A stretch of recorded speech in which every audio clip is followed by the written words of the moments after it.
I'm going to venture out on a limb and say that you guys aren't scared of cancel culture, and you're in good company with myself, and so I just instantly became more comfortable on this podcast, which is a little... Boy, that escalated quickly. I mean, that really got out of hand fast. I've been seeing them. They'll like everybody's been doing it lately, where they'll post like a big Lego set. Like the one I've seen a lot is the Star Destroyer, and it's like somebody's feet in the back of a van with the Star Destroyer beside them, and they're like clicking their feet together, and it's like, I wonder where we're going now. Like, well, have you guys seen that Key and Peele episode where it's like $1 to save a child? And like the guy's like, whatever. He's like, just coming out of the grocery store, and he's like, come on, man, it's just $1. He's like, all right, so here's $5. Gives him $5, and then like this van comes around the corner. He pulls out 5 kids. The 6th kid tries to jump out. He's like, 5 only.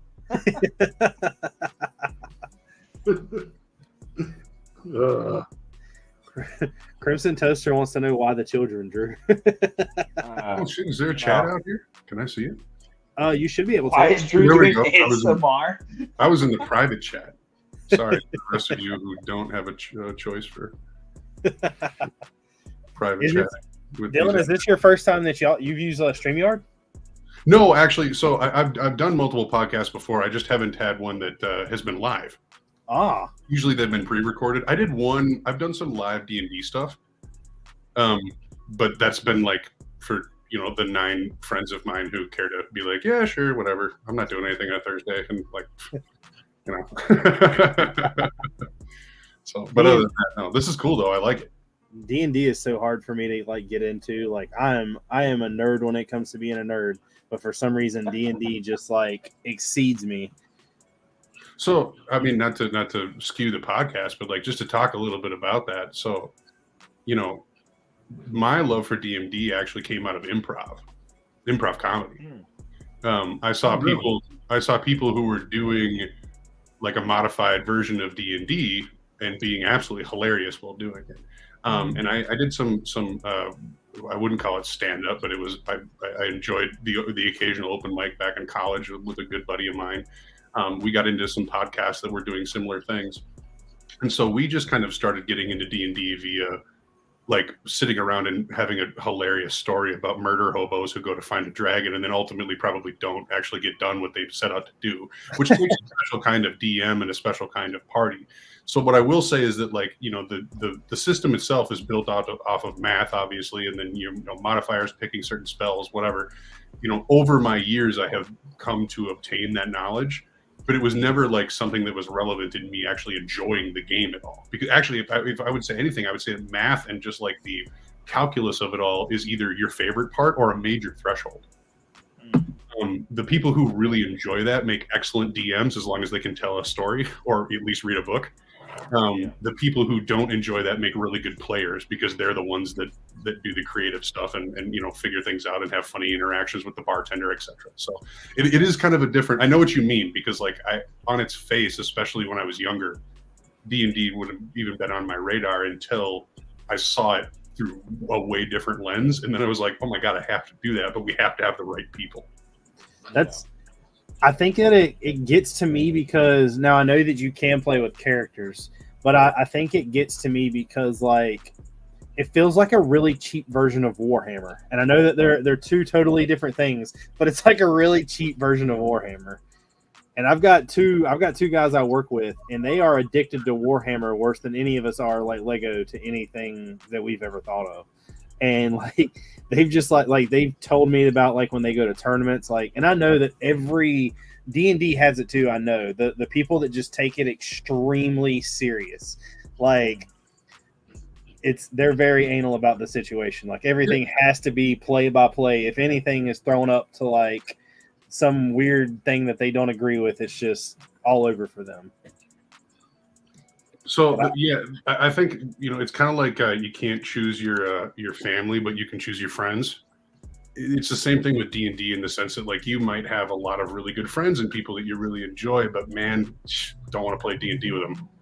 So you do kind of know like it's not even about like how good of a friend they are to you, right? It's just more about like you learn a lot about like who they are, how they play, how serious they treat that kind of stuff. And some people, you're totally right, man. I mean, some people, it's like if you deviate from the book at all, it's the worst thing in the world. Like, what do you do? You're not playing the game or whatever.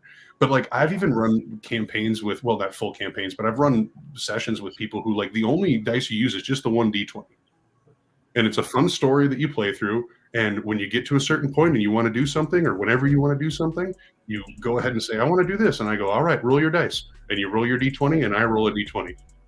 And basically, like, if my d20 beats yours, you can't do what you're going to do. And there's some caveats with, like, if you're fighting a bigger monster or something like that. But basically for conversation or interactions, it's just like a little bit of head-to-head, super simple. And I think that's the kind of thing that can bring more people into that culture, into enjoying something like that. Because like, you like building castles, like, all you're doing when you're doing that is exploring, you know, a giant castle basically, except there's a, you know, mimic behind it. Have you not heard the recent not a rendition, but the recent task that I've taken on? No, I haven't heard. Oh man, I've been talking to Dan. I've put a stamp on. I'm gonna create the best Battle of the Bulge mock that there's ever been. Oh, okay. So I didn't know you talked to Dan about that, but I have seen the social media that has been surrounding that. So are you just like too OCD to continue to finish the castle before The castle's finished. Oh, is it done? Yeah. Oh, sweet. Is it going to be at Brick Fair, Virginia? Yeah. It'll be at Brick Fair, Virginia, and then since me and Dan have partnered up on the Battle of the Bulge, I'll be actually going to Minneapolis next year and taking Battle of the Bulge to World War Brick 25. That's what I like to hear. Me and my wife usually plan like a decent sized vacation every year, and then we go to Disney every other year. This year we're going to Disney. Next year we're driving up. It sounds really like corny, like it does. There's a lot of people that like I can like hear it in their voice after I say it. They're just like, yeah, that's really dumb. But one of my, I guess, I don't really know if you would call it like a bucket list, but I want to step inside a B-17. A B-17 is my favorite plane by far, and I've had a chance to get around them, and it's never been like that close. I've never been able to step in one. So me and her, it's 16 hours from here to Minneapolis, but Dayton, Ohio is directly in the middle. So I'm going to Dayton. We're going to spend the day in Dayton, and I'm going to the Air Force Museum. That's like the only person who's like, I'm so excited to be in Ohio. Sorry. Richard, one of my best friends growing up, flew on a B-17 with his dad.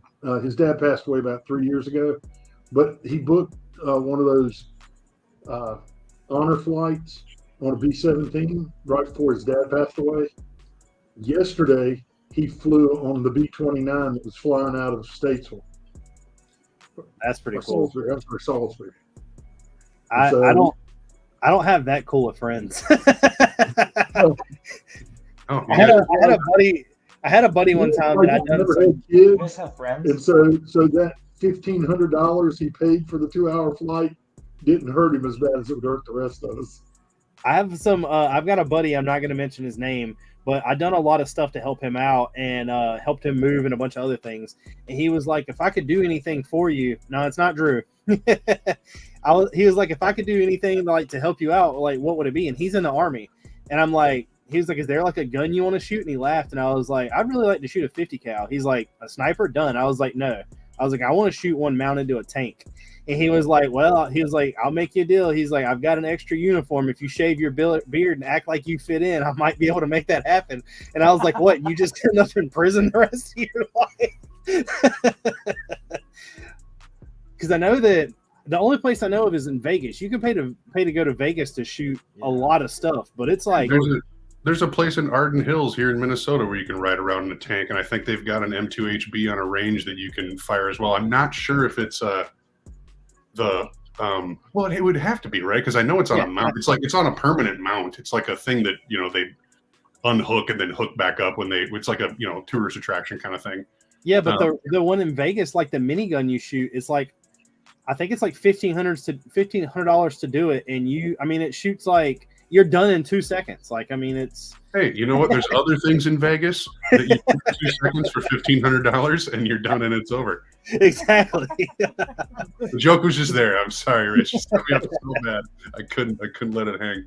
But yeah, that's one of the things. That's one of the things I'm looking forward to is going up there to Dayton, Ohio, and because it's so weird that I've been to Brick Fair 4 years in a row now, and I've never been to the Smithsonian in DC.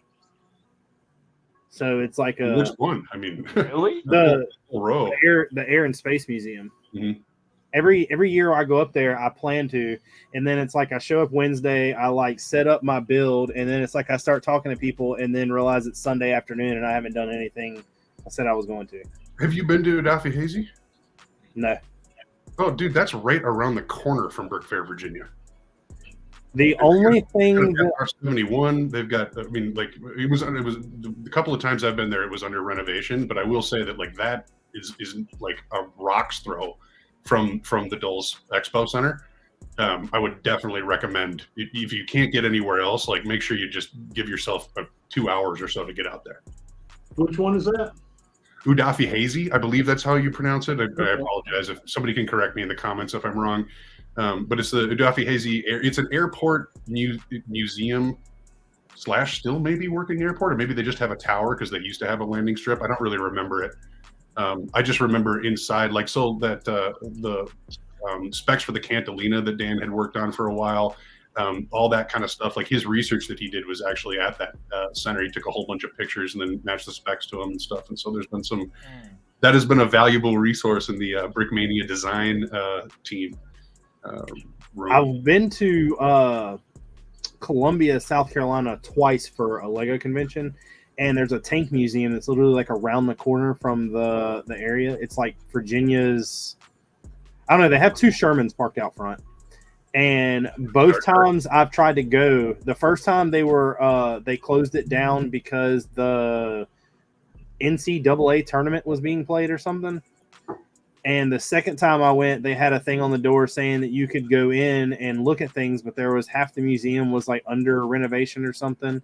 So I was like, I can't do it.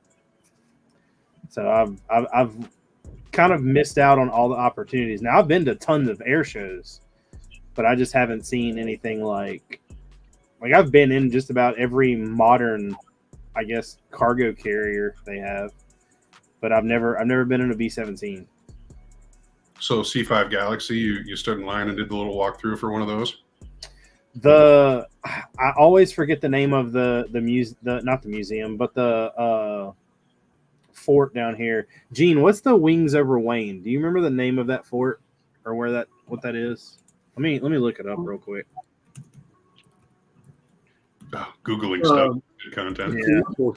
Yeah. And that's pretty cool. They just kind of have like all the bigger I guess cargo planes that are there in the line where you just like walk in and out of them. I was positive they had an AC-130, but it wasn't. It was like I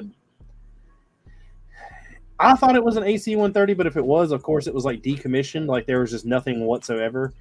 And no, AC-130. It's the front end of the AC-130. The C-130 is the little brother to the C-5.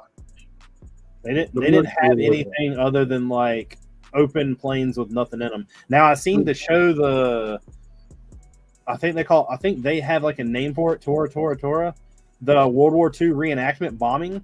Well, I was gonna say good movie too, although incredibly long, and Pearl Harbor's like the last 20 minutes, but yeah. The bombing was pretty cool because they actually used like live detonations so they had a bunch of planes that were, I forgot what the guy told me they were, but they're just painted to look like Zeros and Warhawks and P-51s. And like the P-51s and the Warhawks. Were they Texans? I don't know what Texan trainers. I bet. Yeah, well, maybe, I don't know. I'm speculating. Go ahead. Sorry for interrupting. I mean, that you probably know. I mean, that's probably what it is because they're all shaped the same, but they take off and go left, and then all the Zeros take off and just keep going, and then it's like you start hearing some noises, and like the P-51s and everything start coming back, and then like the Zeros come in, and like you start hearing like the machine guns and the bombs. It's pretty cool. An aerial reenactment. What a concept. And that pilot is like, man, you guys have no idea what this thing is like in real life. You don't even know. Well, dude, if you were at an airport like that and they shot a freaking warthog, you would like your chest would feel concussed. Like that's like when that dragon lets go, it rips. You know, the thing that still amazes me about it though is how, you know, I don't know. Maybe this is me as my G.I. Joe cartoon kid phase, and the jets fly like, you know, big and swoosh or whatever, and like it's just you know what? I don't know, whatever it was. But like the first time I was ever watching an F-22 be like, you know, like fly like you think it flies. It carves the air in like the most like artistic way possible. And then the A-10, it's like, you know, you'd think it zooms in, it's got to dip its nose down, then it does a strafing around, then it dips it back up. It's like, no, it comes in and it goes, and then just keeps going. It's like, how does that thing do that? It like defies physics in front of your eyes. The crazy thing about the Raptor isn't the fact that it can take like straight up. The Raptor thing that like I guess blew my mind, because I've seen it 3 times now, is whenever it just levels out and stops and starts turning, because up there it's moving in the space. Right. But from where you're standing, it looks like it's just literally like turning 360. And I'm like, that's got to be, in a dogfight, you would have to shit your pants. So think about, and also think about the concept of the F-22 Raptor. So debatably, still not an outdated fighter. Debatably, still could go toe to toe, just machine to machine, toe to toe with pretty much any fighter in the entire world.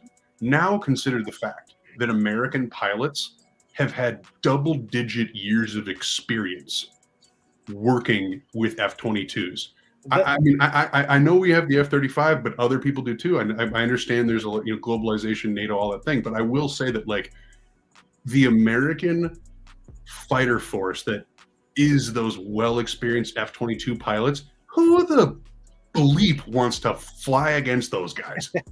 Well, the other thing too that's crazy about that is like I don't think people realize that if any kind of country's military, if they decommission something, there's something bigger coming. Like they're not going to get rid of something as powerful as the Warthog and then just go, well, we don't need one anymore. Nah, that isn't the way it works. Especially the Marines. The Marines are like, how can we put another gun on it? Like, can we put 2 Gatling guns on there? The A-12 Warthog, it just has wider wings for more bombs. Yeah. It's like, yeah, but if we move that bomb like 2 centimeters over, we could fit another one right there up against the fuselage, right? The fuselage needs some area. Rob Claxton says, I do know the Lincoln Memorial was under renovation last year when he was at Brick Fair VA. Well, I mean, there's always a chance that you're going to, I guess, show up to something and it be closed. But yeah, I'm definitely, I don't really, if I make it to the Smithsonian this year or the other one that you were talking about up in VA, me? Gene? No, I know you, Rich. I was talking about. I haven't met either. Gene, that's what it was. I don't know why I thought Craig. I'm sorry. Drew has his name. Drew has his name. You're CCBH, and I was like, well, either that's a really complicated initials, and he's secretly a really popular author, or I don't know who this man is. Camel City Brick House. We're a strong Bricklink. Oh, nice. Okay, sweet. Yeah, I know you don't know this, Dylan, but Bricklink is like a store where you can go to order Lego pieces individually or, use sets and stuff like that. Actually, this is a great opportunity. Let's do a natural plug. No, Rich, tell me a little bit more about what someone who owned a store on Bricklink would need for someone to support them. That would actually be incredibly interesting to me, the person who has no idea how that stuff works. Bricklink, I don't know how it operates. You got to ask Gene. I know how to spend money on there. I am really good at that. Now, if you just give me your credit card info, send it in the private chat. I'll pull up and show you how to use Bricklink. So, Gene, all honesty though, legitimate question, not a plug. Like, how does the day-to-day of a Bricklink store operate? And I don't know how big a scale you are, but I'm curious. Yes, so the way it works for us, and I'll give you a little background. We're in our 5th year now, just starting our 5th year. We have just a little over 500,000 pieces in inventory at any given time.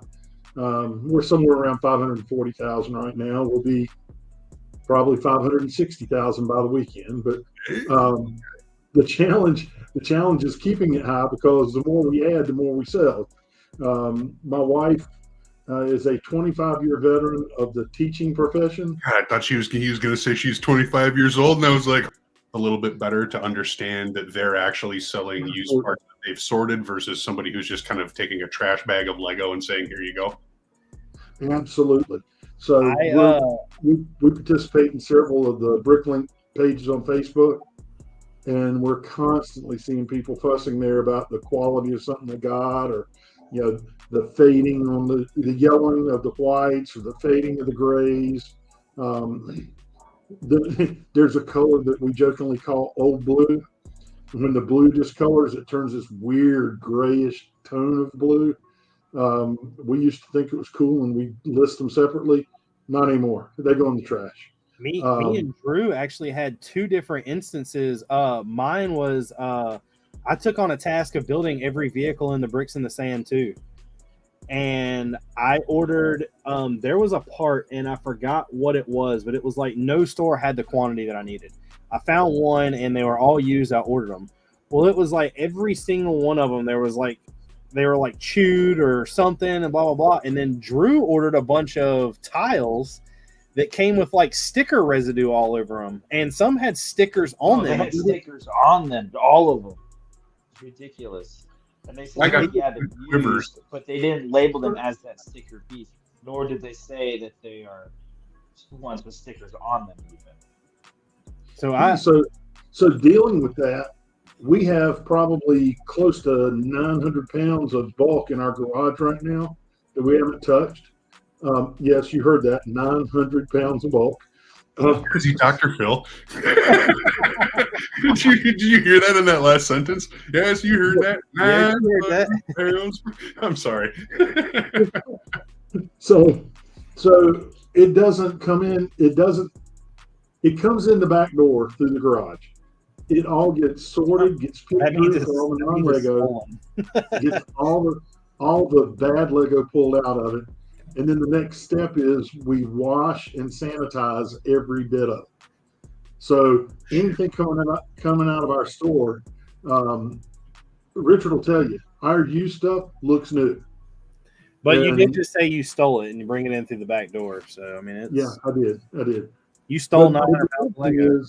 So Dylan, the other thing is, even the new stuff we have, we listed as used. And why is that? So we don't have to maintain two different inventories.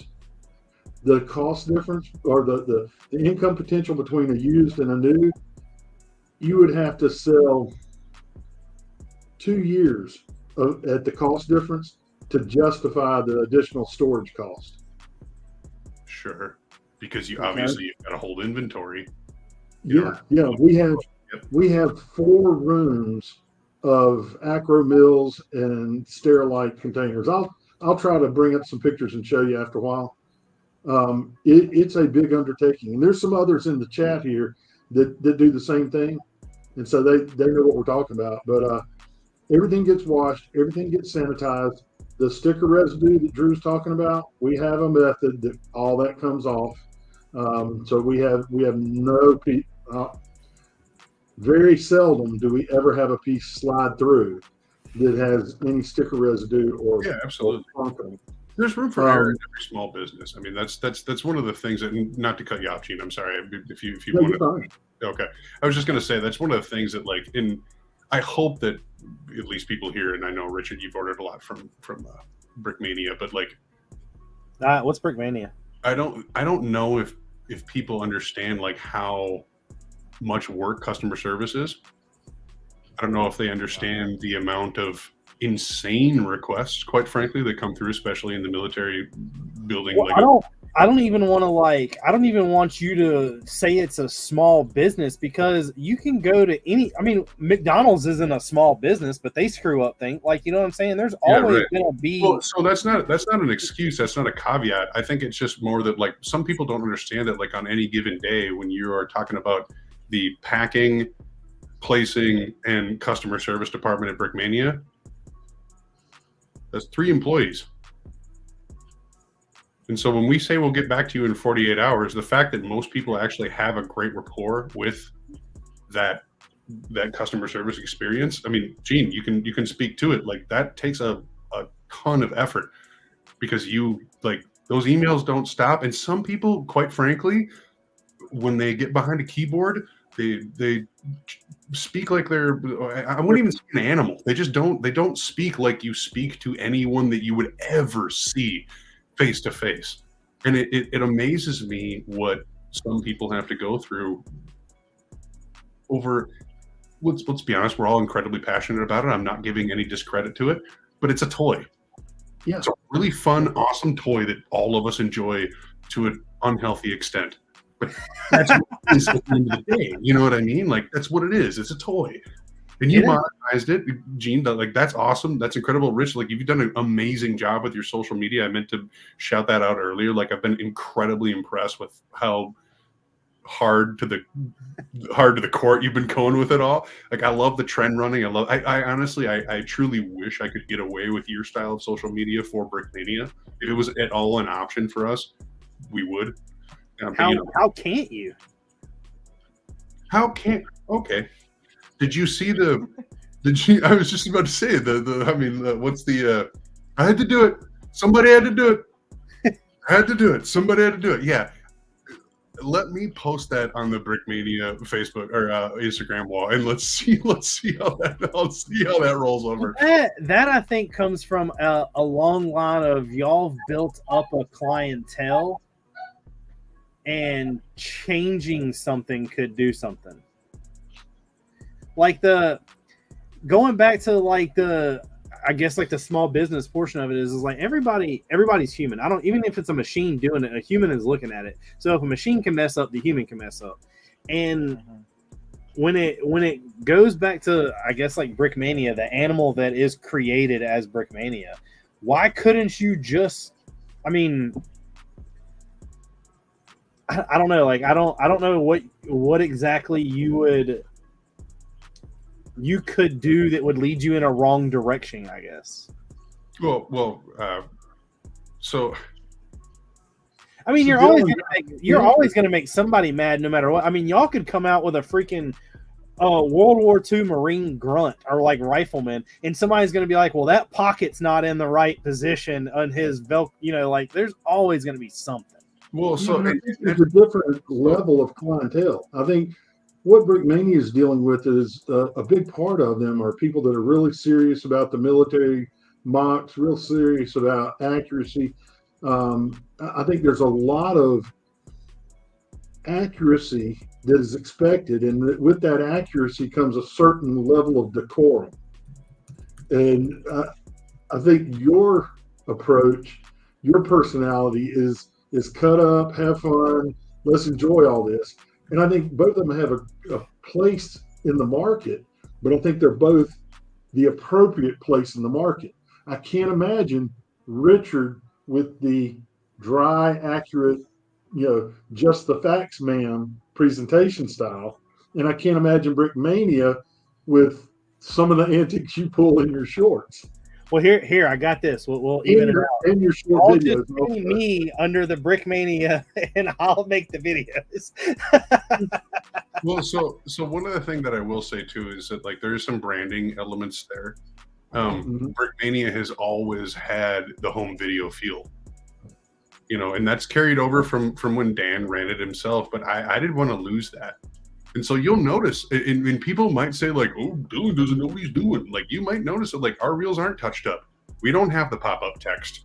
We don't have a lot of that stuff. There might be background noise at the design room in our reels, and then music awkwardly laid over top of it. How does that make any sense? Well, it makes sense to me because like, dude, that's us lifting the veil. That's real. That is true. That is, you accidentally heard Amanda in the background being like, do we have parts for that Brody helmet? You know what I mean? Like, that stuff is awesome though. Like that to me is like what I would, so social media that is too doctored, it feels like you're like chasing a hot dog you are never going to catch. Good purpose there. Drew showed up for the hot dog. Yeah. You don't know about the lore of the hot dog yet. Oh, But You'll get it. what the fuck did I walk in? Oh, I'm sorry. Sorry. There's so we have we do these segments on here, and one of them we're going to get to in a second, where Gene pulls up orders and we guess what people are building from the orders out of his store. Another one is we rate everyone in the world. Me and Drew were trying to come up with stuff that is just different. Everyone in the world sits down and they pull up a stream and they go over Lego sets that are dropping. I mean, especially today being May 1st, all the Star Wars stuff got dropped, whatever. But everyone does it. So it becomes to a point where the market is flooded by you're just listening to people's opinion about something that is created by Lego. It just it's constantly the same thing. I guarantee you could pull up a Lego set and all four of us are going to say the same thing about it. So what me and Drew decided to do is trash. What me and Drew started to do is we go out and find people's mocks, or they submit them to us, and we rate them on a scale of hot dogs. Because me and Drew were going over a bunch of Lego sets one time that was I think it was in November. January. Oh, Yeah. no. It was the November releases. And it was every Lego set that was City at that time had some hot dog thrown in there. And Drew was like, dude, I would give that 4 out of 10 hot dogs. And it stuck. So that's how we rate mocks now. Okay. I'm sorry. But it's just That's okay, though, right? That has nothing. There's nothing wrong with voting things via hot dogs. I think any metric is totally fine as long as you stick to a consistent. The thing that pisses me off even more is that if you've got we rated it a 5 stars, but everything is pretty much a 2-star. Or just have something that works together a little cohesively, please. We were trying to we don't do anything that we think is lower than a 6, just because I really don't want to pull somebody's mock up here and just completely destroy them on it, because not everybody builds the same. Do what? It's a scale of 10. Yeah. Oh, 10 wieners.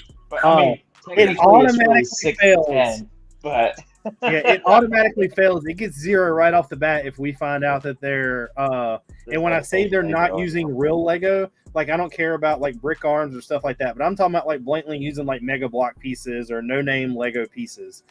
Or if it's digital. Yeah, if it's digital and it's not. Now we have been corrected twice. we did we were very skeptical over one piece because neither of us knew it existed. And some guy messaged me and was like, dude, I really appreciate y'all going over my mock, but I'm going to tell you right now, it's not digital. Here's pictures of it, and here's what I've added to it. And I'm like, well, great. Insert foot here. And your dumbass Brickin guy didn't know that piece existed. Exactly. He's supposed to be the checker of this. When this show started, Drew kind of dropped out, but Gene said, in our thumbnail, that he carries us. But the problem is he let us all down. So when the person that carries the whole show lets himself down, he lets everybody down. Dude, I'm here. I'm here. Put me in, coach. Put me in, coach. As soon as you sent me that picture, I was like, dude, there's got to be a picture of a dad holding up 2 kids. I was like, there's got to be.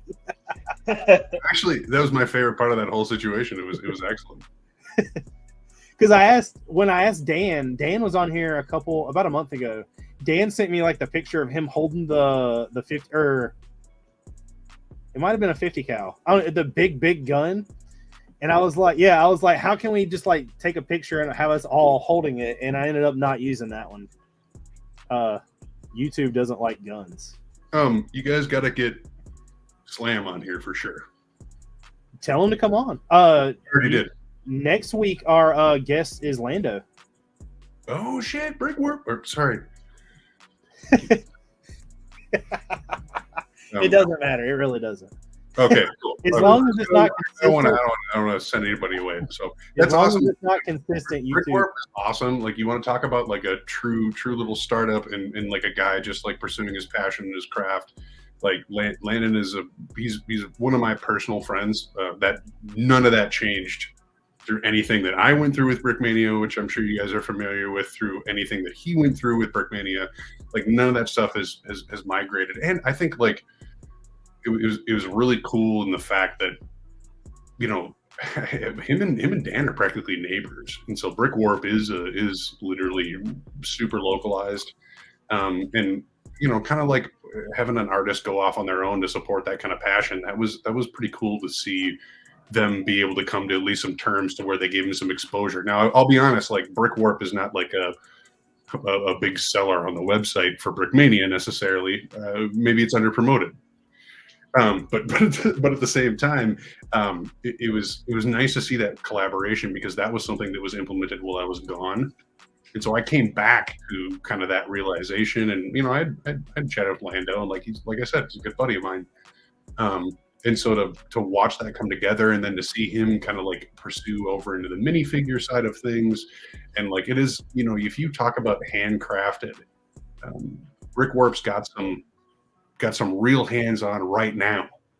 I would say that Lando's aspirations are big, and so he might tell you something different next week, but I would say that his aspirations are big, and so I would say that it might transcend that handcrafted, however you define hands-on a piece of Lego being. However, like right now, like this is some real indie artist stuff, man. Like this is like this is like David Lee Roth just left Van Halen, and he's finding out that his first solo album not quite as good as he thought it was gonna be. And so he's like, I gotta get back to the drawing board and do some real songwriting, you know. Who's Van Halen? Sammy Hagar already taken his place. Who's Van Halen? Who? What? Don't you mean Van Zeppelin? Isn't what? Who is it? Richard, your microphone's messing up. It sounded like you said it was Van Halen. I'm just kidding, Dylan. Calm down. I thought you said Greta Van Fleet. Sorry. That's Baby Zepp. Yeah. That's Greta Van Fleet is Baby Zepp. I love them too. I hit up, or me and Lando were talking back and forth, and Landon was like, he was like, is there something on the site I can send you before we go like do the live stream? And I was like, I don't want you to send me nothing. And I was like, but I just placed an order. I was like, do you think you can get it here before then? And he's like, yes, no problem. So I actually bought his I forgot what he calls it, the tile pack. Oh, I was gonna say did you get one of his first figures, the Knight? I bought the Marine, yeah. No, the Knight. No, I didn't buy the Knight. Oh, I got the Marine. No, he made his first actual minifigure from Brick Warp was a Knight. Oh, I didn't even know that. I didn't. I don't know how that works. Yeah, so there's do you guys know what LARPing is? Yes. Live action role playing? Yep. So there's a combat version of that where you use you actually have to have metal. You actually have to have, and it's like a sport. You do it in an arena, and people show up, and like it's kind of like that's wild. It's kind of like a metal pillow fight, but with like rules. I don't know. It's I'm a nerd. I love D&D, but holy shit. I've seen these people like in parks before swinging foam swords, and I'm just like, but that's a little different because like no foam in this one. This one is like, this one's full bore. This one's legit. So they have a team in Minneapolis, right? And so Landon's first commissioned minifigure, and I wish I had it here with me. I don't, unfortunately. But his first minifigure was for that team, and it's awesome. The dragon Amy. Amen. What was his name? That's like a whole like. I'll be honest with you. I didn't know what LARPing was until I saw the movie Role Models, and I was like, I didn't know that this was like a thing. And then it was like it started getting like, I guess, more popular. So like, because when I was growing up, everybody that I knew. I mean, nobody was 18 yet. Nobody could go join the military. So they were like, oh, let's get our moms and dads to go buy us airsoft weapons. And let's go in the woods and pick two teams and shoot each other with them. So that's what I did growing up. And then like, I guess it was like, I mean, God, I was well into like my 20s when I watched Role Models. And I was just like, there's people out here like swinging, like it isn't something I think about. I'm like, there's no way that happens for real. Like, it's very like, I can see that happening perfectly. Yeah, absolutely, man. Well, you think about conventions and all that kind of stuff. It's like, all you got to do is put it in a context where people are safe.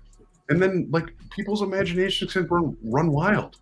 mean, look at what Lego is. The Lego system is a context where people are safe. Go ahead.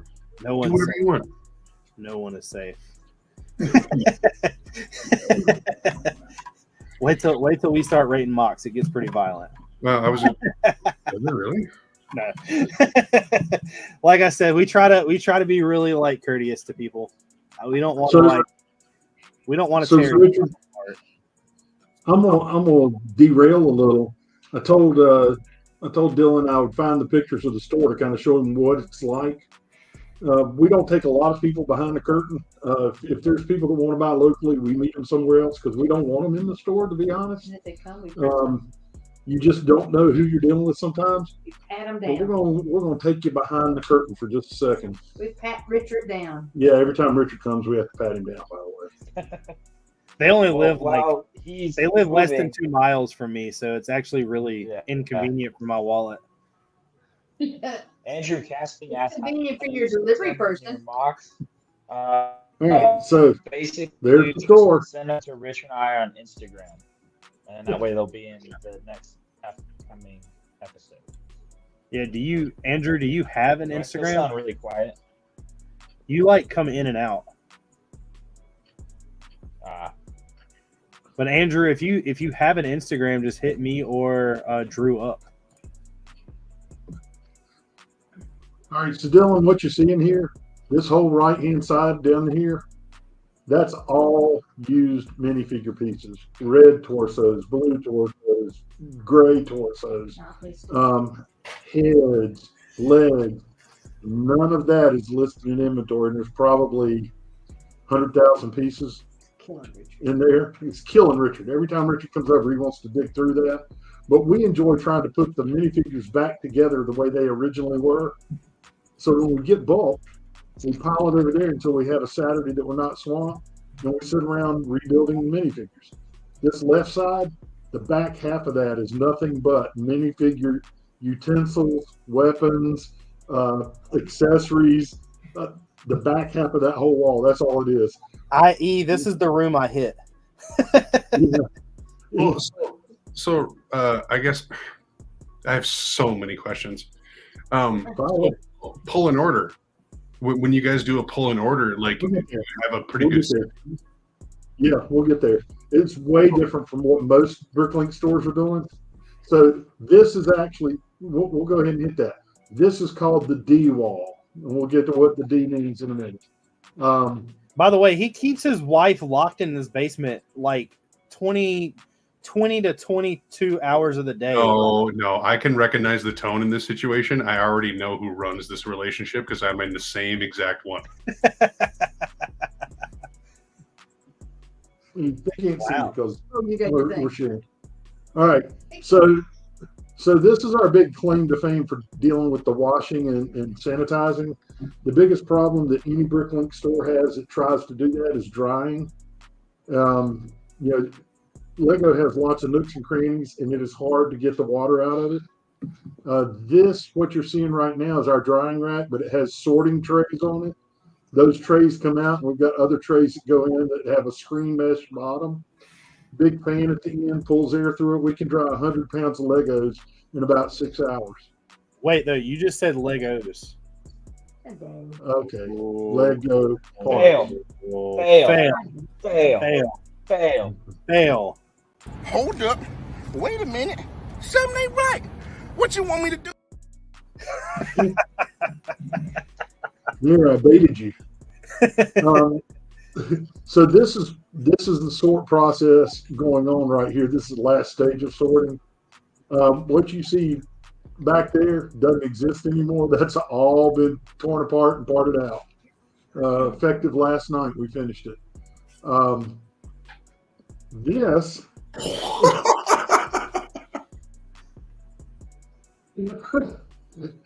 This wall over here is the A wall, this is B, and this is C. So you ask how we pull an order. Every drawer, every part has a location that shows up on the order, and every location is like a road map. Most Bricklink stores number their drawers numerically, and let's say you do that. You need to go to drawer 751. Okay, well, okay, here's 648, so it's got to be this way. Oh no, that's 823, so it's down here. You know, you're having to go all over just to find that 751. Ours, my wife's first degree was industrial engineering. I'm an architect, so organization is a big thing. So every wall has a letter. Every column of units has a number. Every row and column in the box has a number. So we can find any part in the store in less than 5 seconds, anywhere. Once my knees move. Yeah, this is one of 4 rooms like that. That is absolutely incredible. Also, So- where do you guys live? Some sort of underground bunker?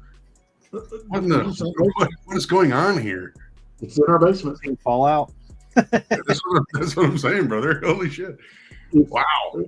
We have 1,300 square feet of basement. That's a Bricklink store. Wow. 1,300 square feet of basement. My entire house is 2,100 square feet. I mean, I can't say much. I have an entire basement dedicated to Lego. Okay, well, So- look at you guys. What you're seeing through this opening is our Technic area. They are in bigger containers because Technic parts don't fit in these little drawers very well. In the next picture. And especially, Tori says it's in the next picture. Yeah, there's Technic. So all of this is lift arms. Panels are over here. These are some of the really common connectors. Some of the other connectors and axles and pins are down here. Richard's favorite is this drawer, this tub down here. That's where we store the bulk bags of stuff where people meant to order 5 pins and instead they ordered 500. Sorry, Richard. And when they made the mistake on the first order and you thought they would learn, no, they do it 4 more orders. That's because y'all like rig it to where all I do is Hold on. Did Gene just throw some shade your way? So this is what'll Love happen. that. You This just is what'll happen. So this is a perfect example. I have the instructions. I have the instructions in the part breakdown to build the Shermans from Brickmania. So in this mock, I'm going to build 6 of them. So I upload all those parts in there, and then I could go to Gene's store and buy them. Well, when I buy them, it doesn't. When you just click buy all, it all of a sudden doesn't recognize that they only have like them individually. So that I'm doing 6 tanks, it gives me 6 times 500 of pins. So now I got freaking 3,000 pins sitting over here. Hey, Gene's not complaining. No, I mean 3,000 pins literally cost me like $2. I'm not complaining either. Not cheap. This is just a shameless plug, a sign that one of her teacher friends made for us. For you. Hey, no, plug it harder. Plug it harder. I want to know more about this. I like shameless plugs, especially if they're for good causes. Seriously. No, I'm not. There's zero sarcasm in where I'm coming from. No. I love that. Oh, wait a minute. Drew's hiding the kids in Campbell City's basement. What was that? Well, The amount of pedophile jokes that have been made in the last hour have me legitimately questioning your personality. I would like to meet you in person to decide whether I have to stab you. So the bane of most Bricklink stores' existence and what cuts people off from it is printed and decorated parts. It's such a pain when you first start doing this to figure out a good way to do it. That wall from that shelf up is all printed and decorated parts. And once again, the way it's organized, we can hit any one of those in 5 seconds or less. The rest of them are like bulky automotive parts, bulky building parts, like the big doors, big windows, big windscreens. And then Tori's favorite tub is this one right here. The brick separators. Yeah. So we joke about it. And we had one order that we did probably 5 or 6 weeks ago on the show where I brought up the order. Somebody ordered 192 brick separators. All the orange ones up here. Bought every orange one we had. So the video is yet to come, and unfortunately, because you guys are losers, none of you guys were at World War Brick last year. But during have you guys heard about the Cutthroat Builders competition that we do at World War Brick? Dan hasn't told me anything other than he has a Okay. spot for me. All right, so I'll give a quick background. I promise I'll try to be concise. So basically, Cutthroat Builders is you give Brickmania designers a bunch of random parts. You give them a certain amount of time, and then you start to add challenges. And the challenges can be provided from the audience via donations to the mission project, or just kind of provided by Amanda, who's our host.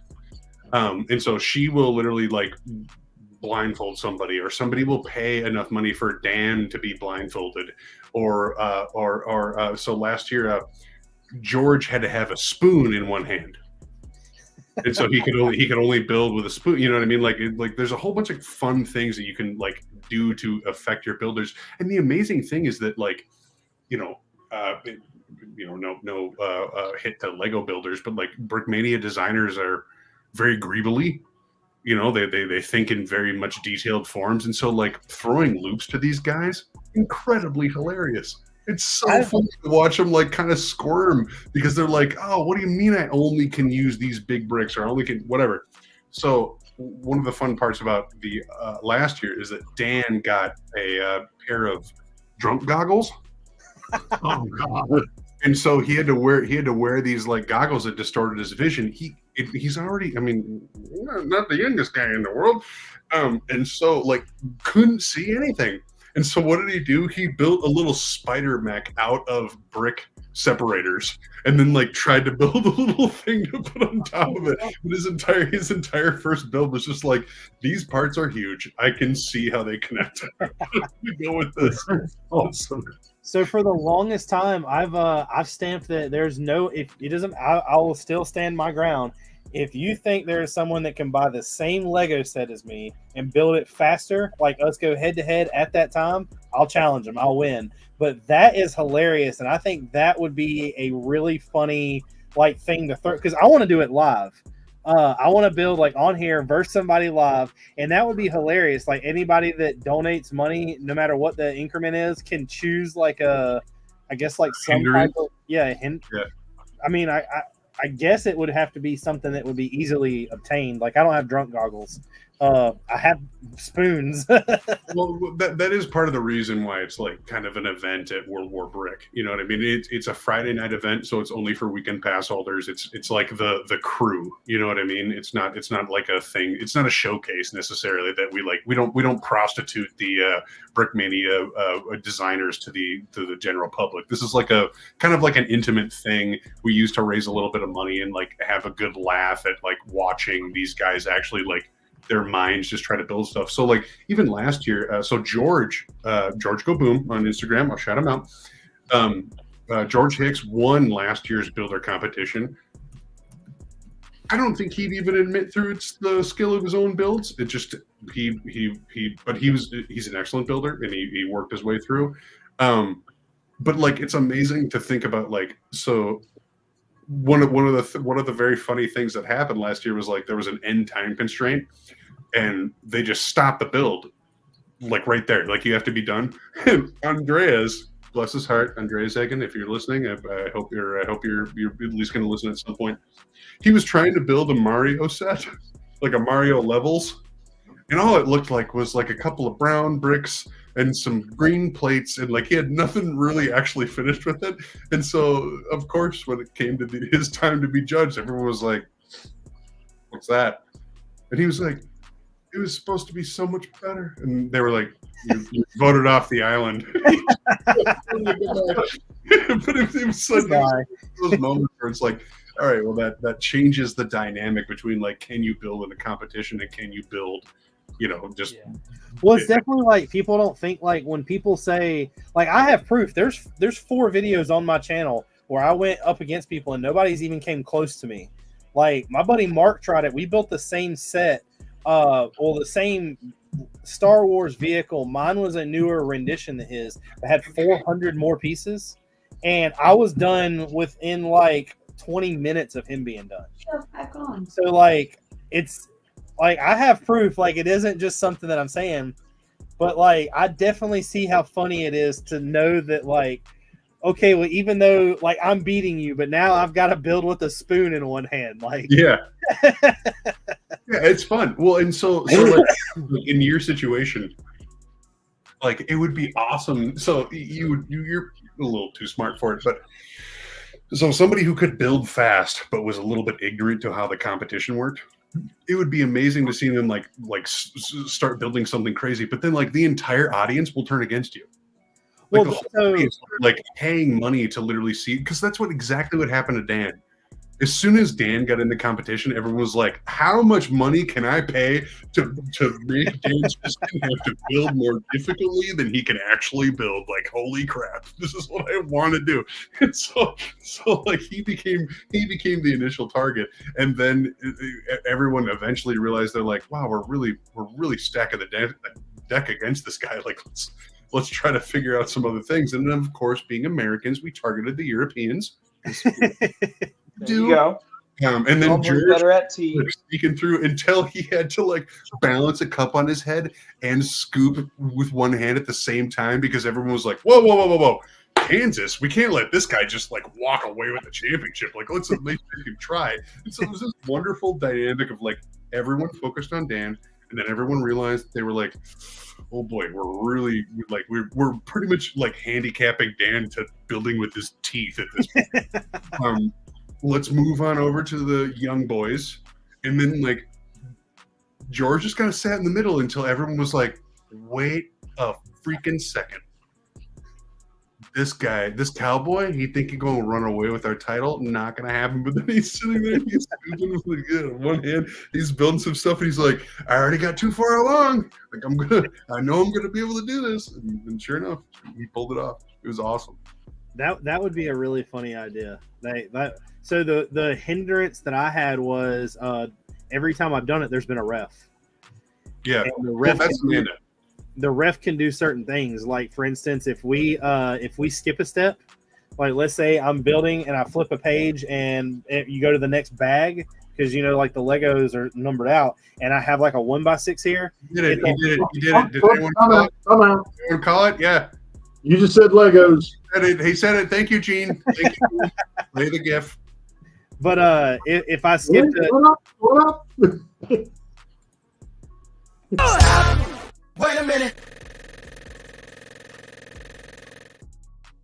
that better?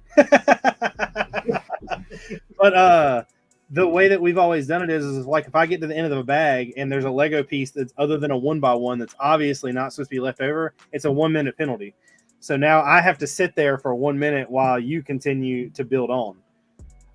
One of the other ones was if you get done with the build and there's Lego pieces left over, then it's like an automatic, like I cannot flip the page until 2.5 minutes goes by. Like I can't go back and find where these go, because it's going to be in the last step, but it's kind of like claiming bingo when you don't really have bingo type thing. So anybody, I've issued the challenge, and there's only been one person that kind of accepted it, and I'm gonna throw him under the bus, and that's Trevor. Trevor's yet to, I've got the set, I've got it, but Trevor's yet to do it. Fail. I mean, I'm telling you right now, that would be hilarious. We come on here one night, other than a Wednesday, we get Drew as a ref. We'll make it to where Drew is a ref? Yeah, Drew's a ref. Frog lip guy in the bottom corner? I'm the greatest ref ever. I mean, I walked in, I said, I can only be the greatest ref. I mean, I looked around, I said, wow, that's a terrible ref. I wouldn't have made that kind of call. I mean, look, I'm literally on trial right now, and I can still make the call. Okay. Me and Drew think that the thing that Shane hold on. Can I debate? Can me and Drew debate for just a quick second? I would think if I was you, I would enter this debate and think, wow, I would probably lose, so I wouldn't do it. I mean, I would walk in and think I would win. Listen, the top 1% of the Lego owners, the top 3% is all owned by the top 1.5% of the entire 1.5% of the Lego owners. You don't understand. The power needs to be returned to the builder. The builder is the builder of the building of our future. You don't understand. It needs to be, the top 1% needs to be taken out of control. Let's give it to the bottom 9% and figure out how to build this country. The problem with that Bernie, is your wife looks like a dog. 72.8% of all statistics on the internet are made up. And I'm 60% happier Actually, with my I actually created a website. It just released. It is amazing. It's called IamRight.com. This website needs to be owned by the workers. If it's not owned by the workers, it's owned by the 1% of the 10% of the elite 90% of the percentage that is related to those who have more money than the people that you see on the street every day. These are the things that we as a person need to make sure that we are figuring out and stopping from coming into our government. Wait, do I need to be Joe? Oh no. Joe, some good crack.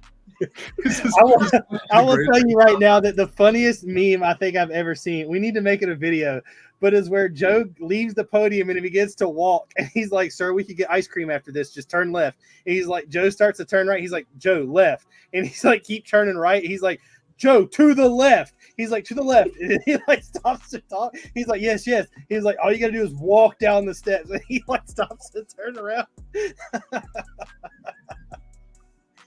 We need to figure out and get some stuff up. Don't judge my Bernie. I'm putting it in the chat. Gene, what about at least I'm depicting an old Jewish white guy, because like I used to have back in my stand-up days, I would oh man, this is a little non-PC, but I would explain the situation and talk out to the crowd and tell them that there's hope in the future. There are things that we can do. We can come together as a nation. And universally, there are things as Americans that we have that others don't. And we can make that happen. Which is really off color. That's like practically doing blackface at this point. So I'm not trying to. Yeah, Barack, I would say. Please enjoy my Michelle looks like a dude. Saying that. Dude, I don't care what anybody says. I said, Barack, why are you crying, Barack? I wouldn't have cried. Shane Gillis has like the best impersonation of him ever. Of Trump, yeah, for sure. that whole bit about the dogs. They were beautiful dogs. Yeah, beautiful dogs go in. I mean, magnificent dogs. They went in. They killed. I said, Abu. I said, I could hear Abu. I could hear him crying. I said, Abu, why do you cry? Don't cry, Abu. I wouldn't have cried. That's not the funniest segment from that stand-up, but it's definitely up there. Mm-hmm. Yeah, Shane. I love the dodge the autism bit. That's I get it. I love like I have became a huge fan over the last year of his real name is Nick, but he's known as the Fat Electrician. He does like a lot of history, like really military history videos and stuff like that, but he's part of a podcast called the Unsub Podcast. They're all veterans, and they literally have a different guests on kind of like every week. Well, one of the guests is, I think his last name is Erickson. It's AJ Erickson. He's a stand-up comedian, but he's like highly autistic. And he's like, yeah, they let me in he was like, I got in the National Guard. And then one of the guys is like, wait a minute. He's like, the fact that you're doing like this, they didn't throw up a fucking red flag. And he's like, no, they let me in because I got like 102 on my net score. And he's like, the whole time you're doing this, he's like, they were like, we need to hand that guy a machine gun. Which is a great stand-up bit. And you know, like there's more than enough evidence out there to explain that like there's some sort of evolution thing going on there when it comes to that brain. Like it's not quite a it's definitely not a disease, I guess is what I would say. It's also not a mental hindrance in a lot of situations. Granted, it does involve more nurturing, but it is amazing to me as somebody who I don't know, considers himself at least to a degree on the spectrum, and then also is working regularly with either customers, people, however it goes, with people who are also like, there is such a magic to it, and it's like it's almost it's so not a demeaning factor nowadays, and it can be difficult, without a doubt. I'm not trying to minimize anybody's situations, and it's something that like it is kind of wonderful and needs to be explored so much more. I mean, so much more than it already has been. I think that I don't care what anybody says. By definition of autism, I think everybody has something. Because it could be anything. One of the things that I found out, I watched a guy talk about like you got arisen with autism, boys. Yeah, tests and stuff they do. Do you want to know one of the things that I didn't think about, but it makes perfect sense? If you take, I'm sure every one of us. Well, I know Gene doesn't, but do you have an iPhone? Yep. All right. On your messages, how many of your messages are unread? None. Do you know it's a sign of autism if you've got a bunch of unread messages, because it creates anxiety for you to have to reply to people? Oh, that's my emails. Yeah. I was gonna say I have 210 unread messages. Who else can file their taxes on time? Anyone? Anyone? No, I did. I think my taxes they filed for an extension because I filed them like a month early, and then my tax guy was like, "Well, we're not going to do it till the last minute, so we'll probably do a file extension for you." Okay, well, Drew, stop dealing with the sketchy guy from the playground to do your taxes. He promised me he was a dad sitting on a bench with like a yoo-hoo and a bendy straw. He's like, "You need your taxes done, bro?" Gotcha. He's got an eye patch or like one arm missing or something. Like, he's got an eye patch with glasses. Like, no, I'm a lawyer. I'm definitely a lawyer, dude. I'm the most lawyer you've ever lawyered. When he's got your taxes, he just takes the eye patch and flips it up, and he's like, right, exactly. "This is my good scene. I got to protect it. I gotta protect it from the sun." Carrying you on my back. So you do realize that there's 3 people in this chat that have the ability to do those, and not just me. Oh, I don't know how.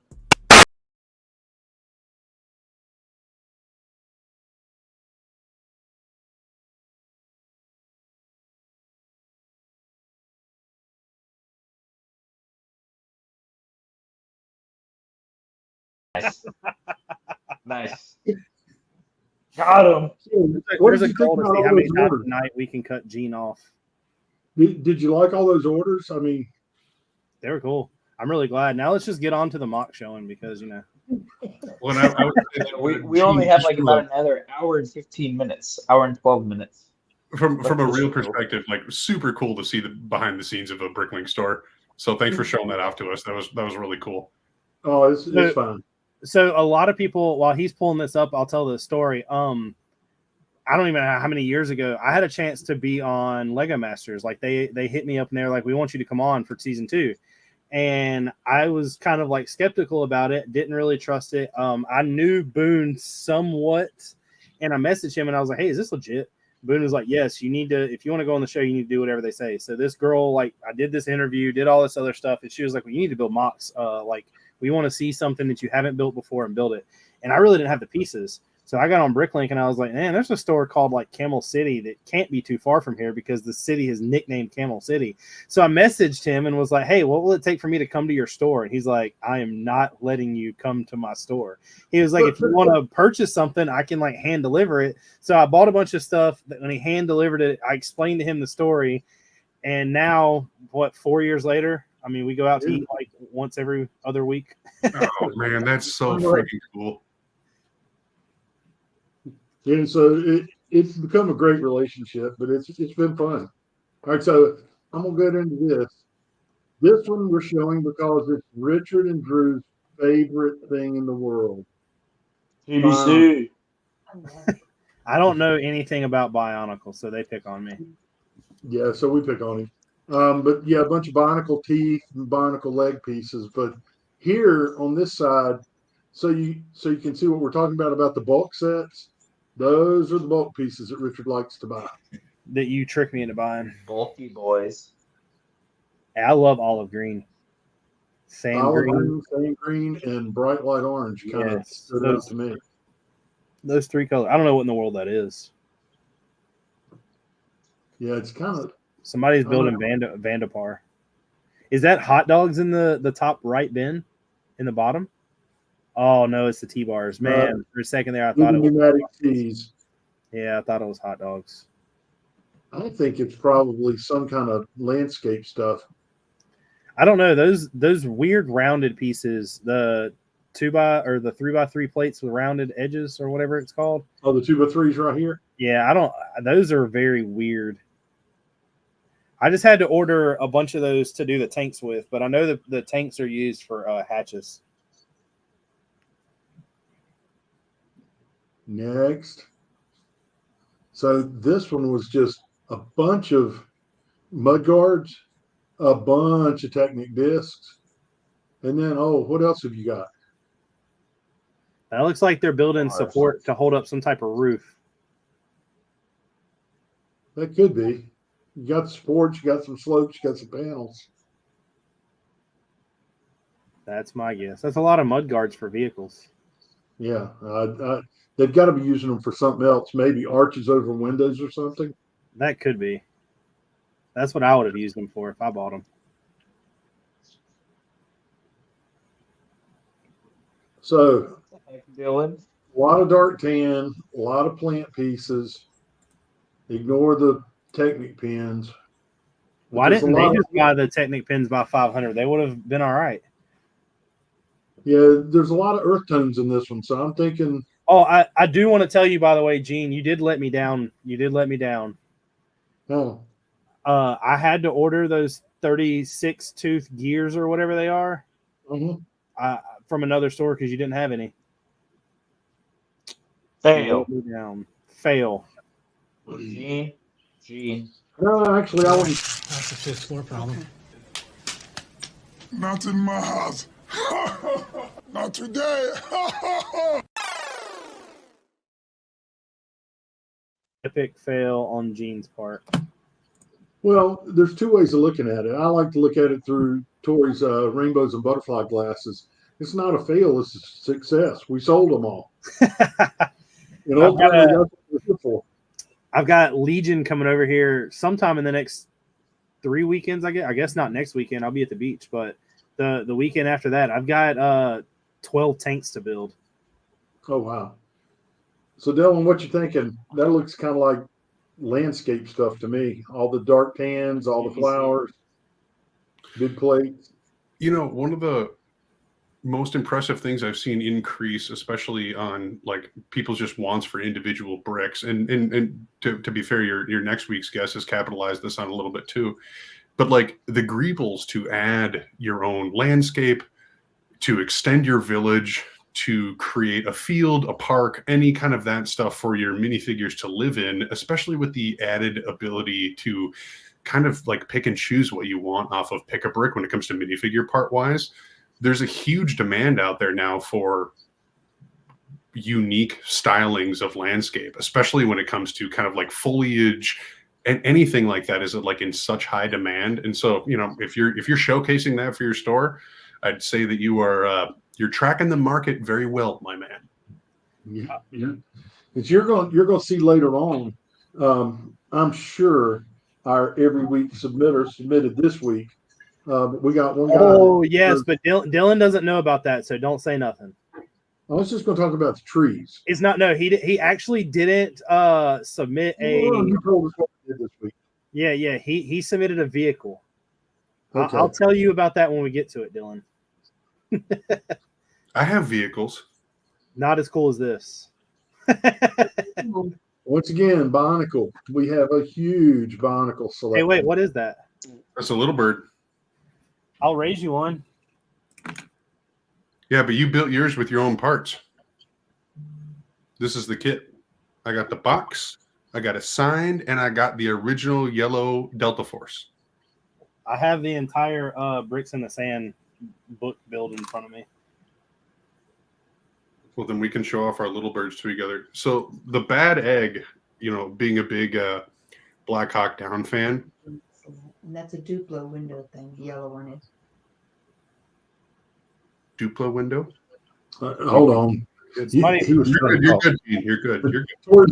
Tori's got her earbuds in. So go ahead and show what you were showing. So this is the little bird. So this is my first modern. Actually, I think it's the half track came first. Half track. Oh, that was just in my entire hand. God, I'm a showman, as you can tell. Anyways, so yeah, this is a little bird made with the original yellow figures. This was the so I visited the Brickmania Mall of America store before I was ever an employee or even knew what the hell they were. And obviously, like everyone who gets into that hobby or who sees it, I was blown away by the sticker price because I had no idea how that worked. The Lego store is downstairs in Mall of America. How do you not just go down there and pick those up? That's not how that works. It's called owning a business. It's called understanding economics. But at age whatever, I didn't get it.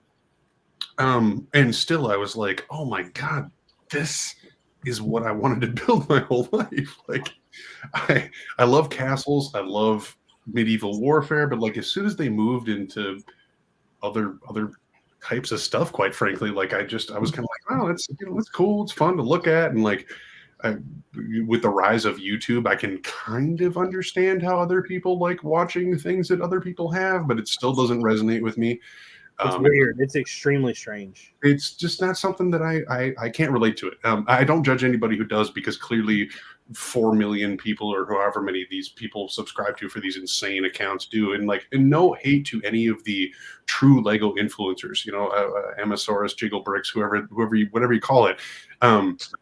It is at the end of the day just kind of like being like, check it out. This is what I got.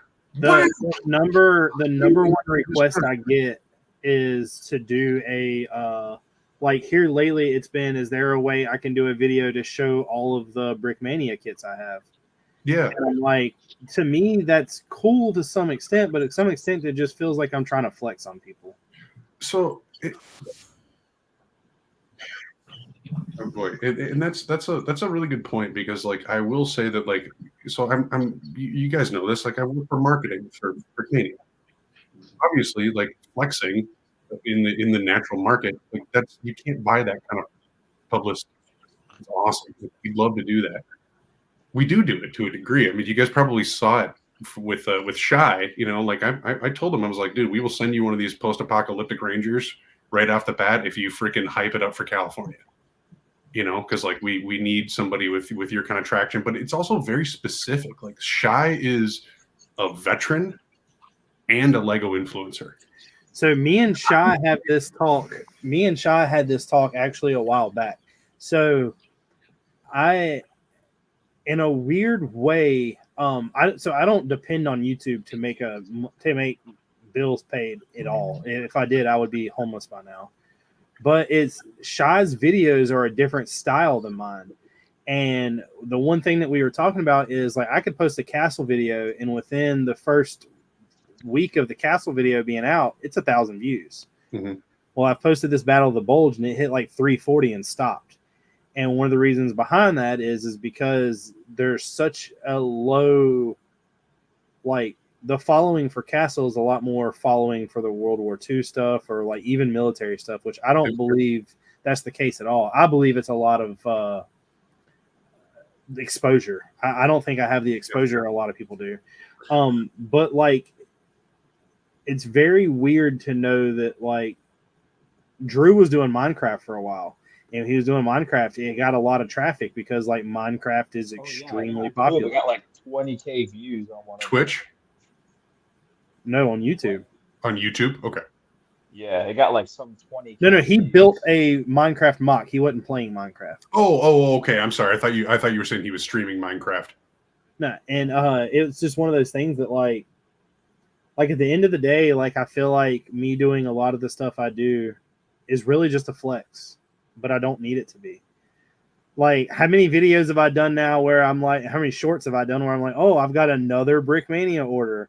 Like, I've got another Brickmania order. Oh, I've got another Brickmania order. Hold on a second there, though. Not to like cause strife, but like you poke fun at it you're not one of those people who's like you're not showcasing your Brickmania collection like it's a Lamborghini. No. Dan will probably hate me for saying that you're not, but at the same time, like you don't do it.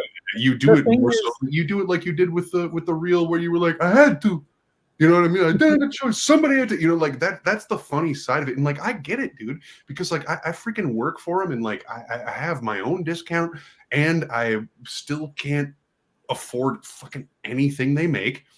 And every once in a while, it's like you just gotta freaking break the bank because it has to. You gotta have it, and like that is the magic that is that company. And it's also like some people do that to loiter it over the people who are like, I'm so glad I could afford this because I know there are so many people who couldn't, and other people because they liked what they actually bought. You strike me as an influencer who is simply enjoying. Don't put me in. Don't call me the I word. I see exactly what you're saying, because there's people that message me like, there's a guy who I don't even know. I don't know. I'm not going to say I don't know how he found me, just because like I mean, a video leads you to anywhere. But he messaged me the other day and he was like, I don't know why you support a company that makes models that are so expensive, and then if you buy them, they have very, very horrible connections and they all like fall apart. And I'm like, but I was like, I don't think you're getting to the extent of what they're doing. I'm like, a lot of what they're doing isn't building something to be played with a lot of the times. And I was like, and if you look at it, I was like, it literally will show you on their website what skill level it is. I said, if you're buying anything at Expert, it's not meant to be played with. It's just not. There's too many loose connections sometimes. Yeah. So Dan will disagree with you. All Brickmania models are meant to be played with. I don't know. I've got. Look, this Kiowa Warrior. I've had to showcase them. I could throw this thing around and nothing happens to it. I can't lift that B-17. Yeah. So I will say that and this is changing a little bit because we're trying to standardize more. I'm not saying we. Brickmania is trying to standardize more things across the design. Jason, I won't do it. That's what he uses super glue for. That's what super glue is for. Jason, I like you, man.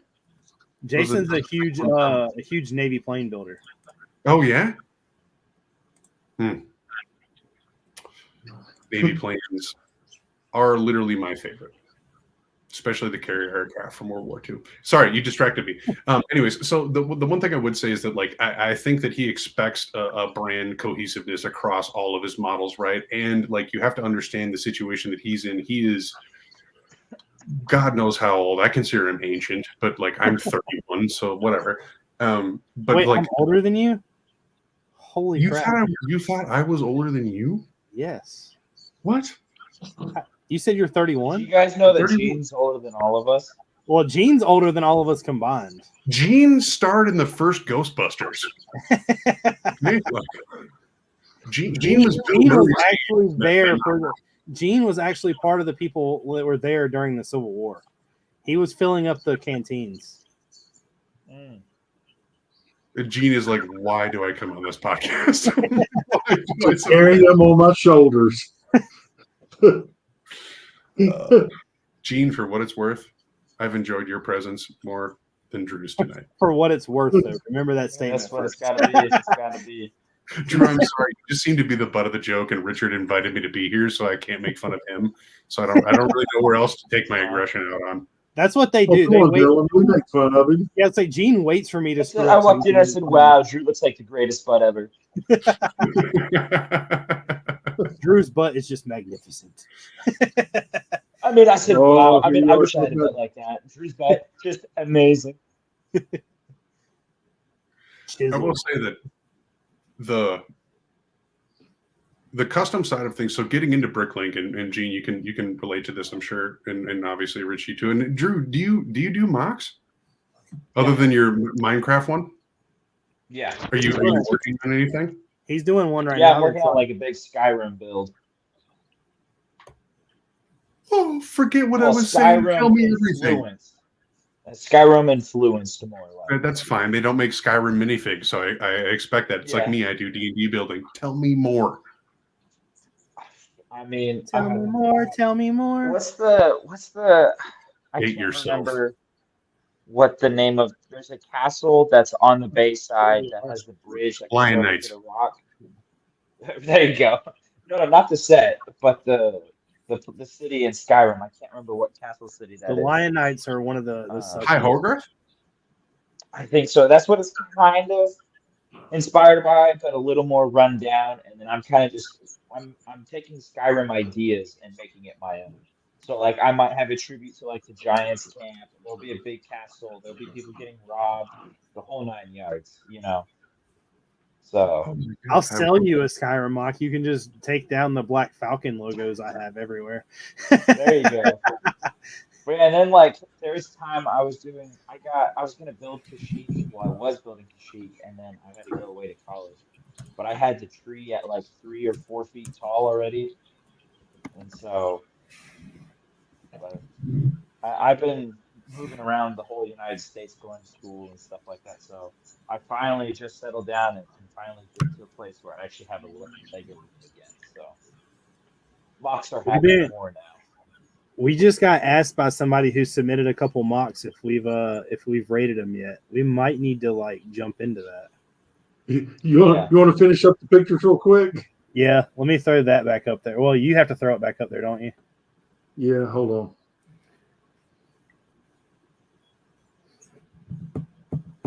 All right, so blah blah blah.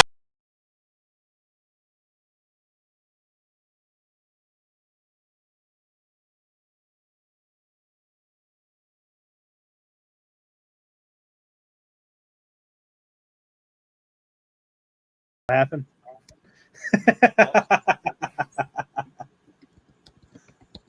I can't believe that's what y'all thought that order was. It is. It was The Simpsons. I know. Was it not? Richard, I'm gonna hit one order. By the way, that order that everybody was like acting weird about, that was mine. I would just like to point out that I'm really. Hey, there she is. She made a background cameo appearance. She's let out of the basement. Get back down there. Hey. She had to refill. I've been sitting over here building. Oh, I've heard your voice a couple of times. I have to say, I'm incredibly impressed with what you put up with. Hey, Damn, you're right. Richard, yes. Drew, he's a good boy. Drew, are you That's a right. good boy? That's right. Are you a good boy? Oh, Are you a good boy, Drew? Oh, yeah. Good boy. Drew, sit. Sit. Just started scratching I'm the himself. greatest boy. I walked in, I said, bow wow. I'm the greatest boy. I'm gonna cry. And now you know where the hot dogs come from. No, I'm just teasing. Does Drew All right, want so I'm cutting down to just a couple more orders, and there's a reason for this. I'm going to show this one. So we get this order, and it's, I don't know, Star Wars? 18 pounds of mixed Technic and plates. 2,436 pieces. What she said. And Wow, that's a lot of when you pieces. get an order like this, we usually message the people and say, look, we're probably going to show your order this week on the show. Can you clue me into what you're building so we'll know if we're in the right ballpark? So I know what he's building with this. Lego History Sam says it's a ship. Nope. Next. It's a suit. Nope. But you're on the right path. It's a tank. I can't see that small. It's Do you sell brick arms? No. It's a GBC. Okay, so that's not brick arms. Those aren't brick arms U clips. What's that? What the hell is that center? What are those parts? They're all Technic connectors. Oh, there we go. It's all Technic. Okay. Yeah. All Technic connectors, lift arms, plates. UCS Millennium Falcon. You've had 3 guesses for Navy carriers. Maybe. So And of course, We will probably have this guy on in a couple of weeks. He's been in several of the which website? What Beyond the Beyond the Brick. Brick. Yeah, he's been on Beyond the Brick 3 or 4 times, and they're coming back to interview him again sometime this month. He did not want me to release what this is, but I can tell you none of you are even close. I bet it's going to be gray. And my hope is that if he comes on the show, Drew, is that it the will kind of be content after you he bring did to the this Beyond the Brick podcast? episode where he's going to show what it is. What? Is that the kind of content you bring to this podcast? You commented on the fact that all of the Lego parts are indeed gray. That's Yes. I did that. Is that the level of ingenuity we can expect from you? That was me, not Drew. Yes. Oh shoot! Dylan, that's the limit of creativity. Okay, well at least we found our threshold. It's Mr. George, the boss man, he no good, too much pay, My no name is pay. Jeff. $20, ooh, too much. Okay.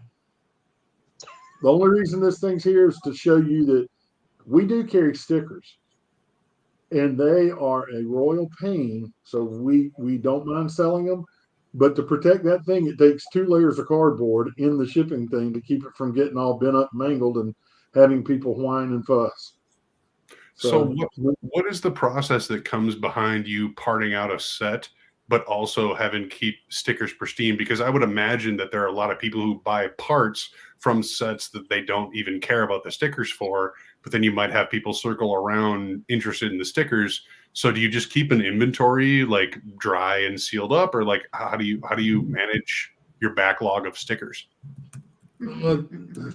So the stickers are sorted basically by size into bags that are laid flat inside of like a tackle box type container, and they stay flat in a drawer. So the tackle box is in a big drawer. We don't sell a lot of them, so we don't need to get to them as easily. But we've probably got, I don't know, 1,500 different sticker sheets right now. 1,500? Yeah, probably. I There's don't know those because you do them. Yeah, Tori said I don't know about those because I do them, but there's a lot of them, and there's very subtle differences.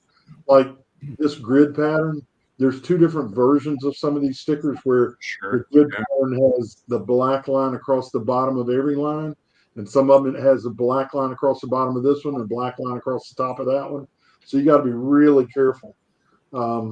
The other thing with stickers is every sticker sheet has 2 numbers, and those are unique to the set that it came in.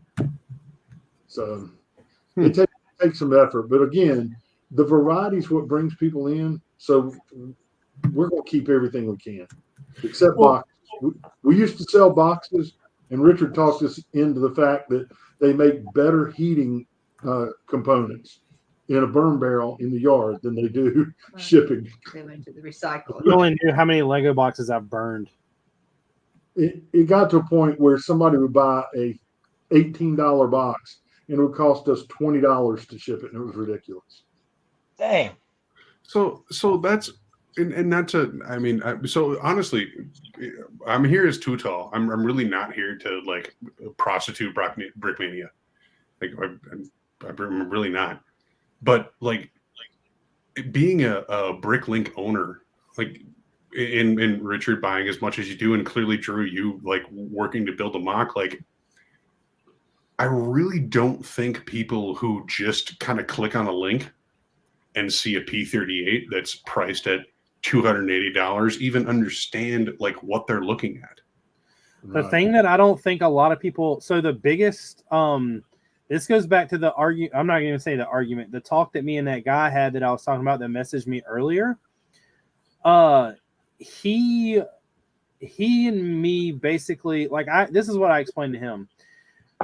People complain that a Brickmania set or even a minifig is expensive. So let's say they release a minifig out of the vault that's $75. Okay, that to them is an expensive minifig. How many of them are in an existence? Maybe 500. So you have 500 of a minifig that is $75, and that's expensive, but you're willing to pay $3,000 for a Boba Fett that is expensive because people are making it expensive. It doesn't have the value is created by people. That's what I don't think anybody understands. Value for anything is created by a person. So, you know, the funny thing about the vault that I don't think anybody understands, and this is probably my own fault for not explaining it well enough. Dan rebuilds almost all those models. That's pretty cool. He rebuilds because they get sent back from stores and they pretty much come back as parts in a bag. I'm sure, Gene, you know this. When you get sets from people, it's not showing up built. It's not ready to put on the website. And so he personally builds a lot of those. And yeah, granted, when they show up to you, they're going to be in pieces. I'm not discrediting that or not saying that that's not going to be the case. And like, so we had a little bit of backlash when we released this last bit of figures when people were like, "Oh, this isn't kit exclusive," like da, da, da. But it's like I don't think people really get that. It's like, we're just a small company who like literally was digging through our back inventory and was like, "Oh, we have 3 of this." That's not making it not kit exclusive. That doesn't change the exclusivity of the kit at all. Like. Well, people don't. If you want to pay $75, then go ahead and you get it. You know what's the best quote in the world to use on anybody that has that logic in their brain? Callahan Auto Parts are made for the American car people because it says so on the box. Listen, man, I gotta say though, because you're wrong. Because if I stick my head up a bull's, or if I, if the bull's your, wait, you're the bull. Just don't try milking. Okay. And I'm going to end tonight with this really cryptic order.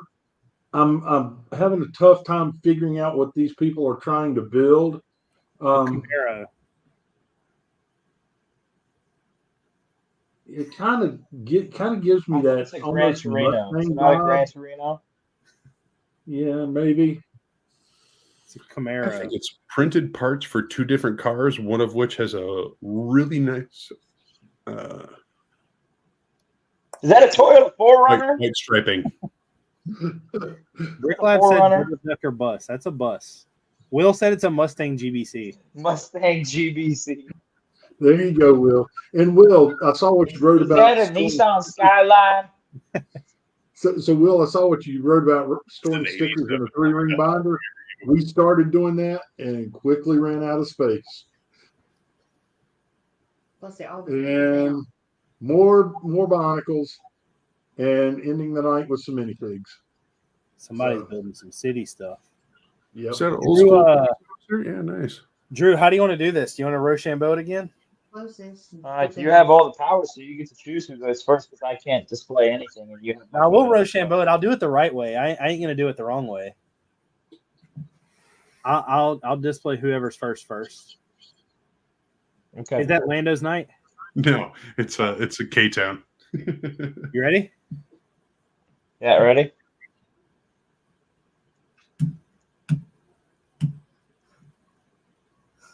You go first. So we got to go to the ones that I'm bringing to the table. So here's first. Wow. A little Star Wars action. Nice. So the rock work in this is pretty cool.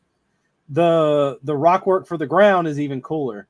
But the one thing that blew me away is he is using the Force, and you can see it in motion. Oh, that's And pretty of course, cool. this is from Fallen Order. Although the leaf didn't move. Well, you can't do everything perfect. But what blew me away at first was how he built this. I want to see this rock work removed and see this pattern that's inside of here. But I really like the rock work, and I really like the fact that this symbol is brick built. That's nice. But I like the helmets coming off. It's funny. Yeah, he did use, instead of I thought they were crazy arms at first, but he does have putty to like show the arm movements. But 0. I'm not really that big of a hater on that. All right, guys, what do you rate this so far in the chat? Let's hear your I thoughts. definitely think that this is a pretty cool mod. It's very plain for what like we normally bring, Yeah, but I it's give very it an 8. clean.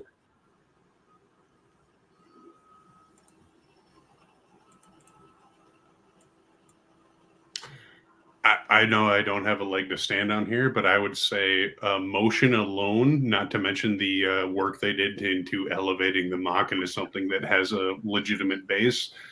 This is 9 out of 10 for most of the Star Wars mocks that I've ever seen made. We've got 9, 9, 9, 7.5, 9, and 9. Battlefield says 9 for the shaping. Like it's definitely. I mean, That's the incredible. roundness. Yeah, the roundness is spot that's on. pretty nice. That's pretty nice. I'm in it for a 9. All right, hit it with that 9. Number 9. I will say though, just to caveat to you, Drew, that like I don't actually think that the brickwork is that impressive. Yeah. I think it is adequate, definitely. But when it comes to the stage that is set and the motion that you see in the mock, like there have been many more complicated mocks that have not had this much dynamic to them. So that's awesome. It tells a story. Yeah, I see what you're saying. The only thing that I'm seeing is like a lot of these techniques are constantly done that like I said, nothing walls is are not impressive. really, yeah, like it's not like speaking to me like I don't know, it's just like not jumping out at me kind of thing. Like it looks like a whole bunch of other people's techniques that they've used and accomplished, which is already hard enough. But I'm like, where's their little piece of spice in it, you know? Well, that's what I'm saying. I don't think the focus is the rock work. I think the focus is on the scene. Do you want to hit it with an 8? No, we can hit it with a 9. Let's hit it.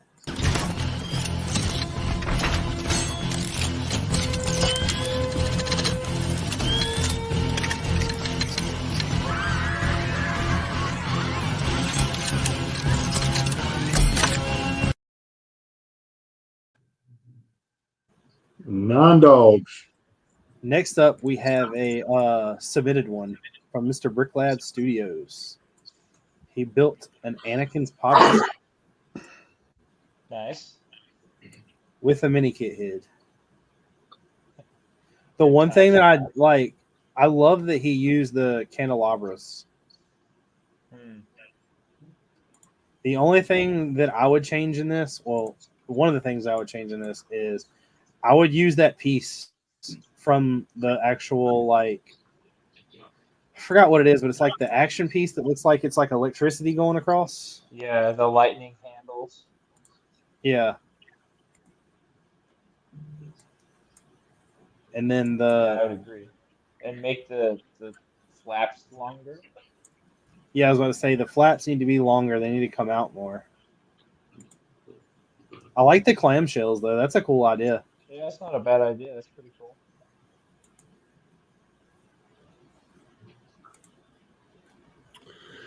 And then it's got the stud shooters on it for the handles.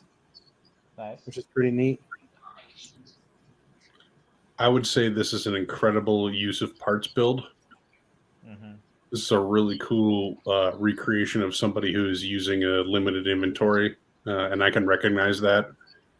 I know that you're trying to replicate those, what would you call them, flares or whatever you call them on the front of a pod racer. They're obviously way too far apart. They're incredibly separated from what the actual engines are, and considering the connections you have to make to get to that point where you even have something extending beyond the pod racer, that's super awesome. I like the angle of it. I like that you made the engines non symmetrical in the sense that they're moving. Yeah, all in all, like very cool build. Remedial, to say the least. The lack of coverage on those up studs is obvious. Not anything that would be detracting of the skill that you have when it comes to building. So really, really well done.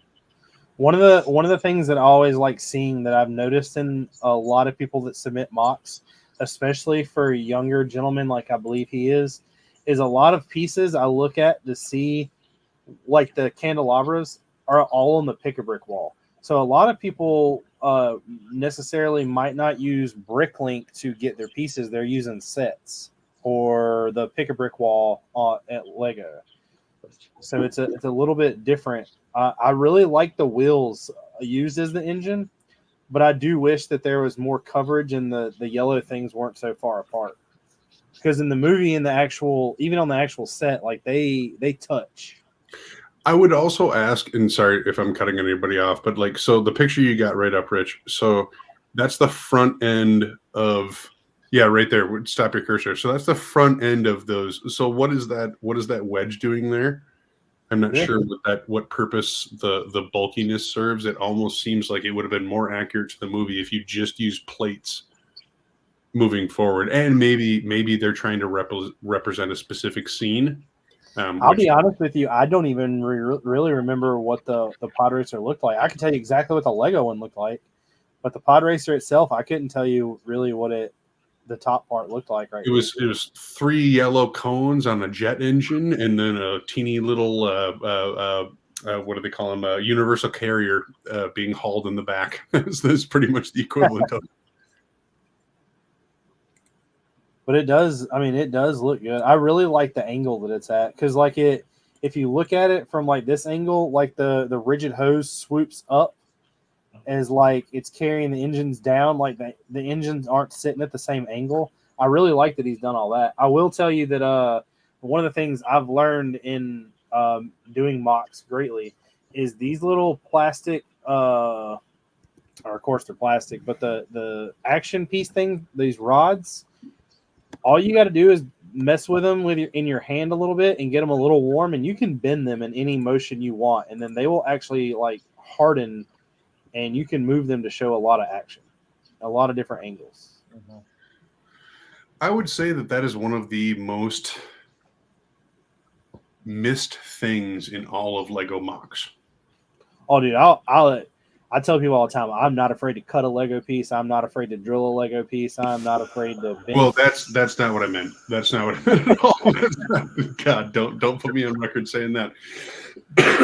What I'm saying is that like I don't think there is a misappropriation. So one of all, I don't believe in illegal connections, especially if you're doing your own thing. And the other thing I would have to say is that like there's no parameters on your own creativity. And so if you can modify the medium to make it how you want to be, then like who is the social media community to say like, yeah, I don't know, man, it seems kind of weird to me. Like, well, screw them. Just build it and keep it in your basement and enjoy it.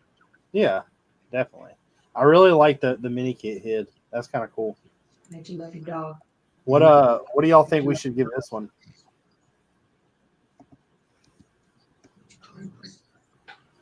So I'm going to look at it a different way. He's not the level of mock builder that you and Drew are, but he's still a better mock builder than I am. Well, I mean, I still think it, like I said, a lot of it has to come down to being like parts usage. Yeah. I mean, parts usage and parts availability. I can between a 6 and a 7. Well, on my other screen up here, I'm I'm looking at the image from the movie and comparing it to it. Yeah. And it's a pretty good representation given the parts usage that they got. I mean, I get what they're trying to do. I'm a 7.5. I'm a 7.5 or an 8 just to encourage them to go further. I think that this one. Hello, can you hear me? Yeah. Oh, sorry. I'm gonna give this one somewhere between a 6 and a 7, just because I gave the last one an 8. I think this one is like what Gene's saying. For the parts that they had, they accomplished. I can easily tell what it is. And then I mean, it's out of all the mocks that you keep bringing out, you keep getting better. So keep up the good work, man. Looks good. I would honestly have rather you seen you take the pod racer from the set and Hello? mock the terrain. Hello.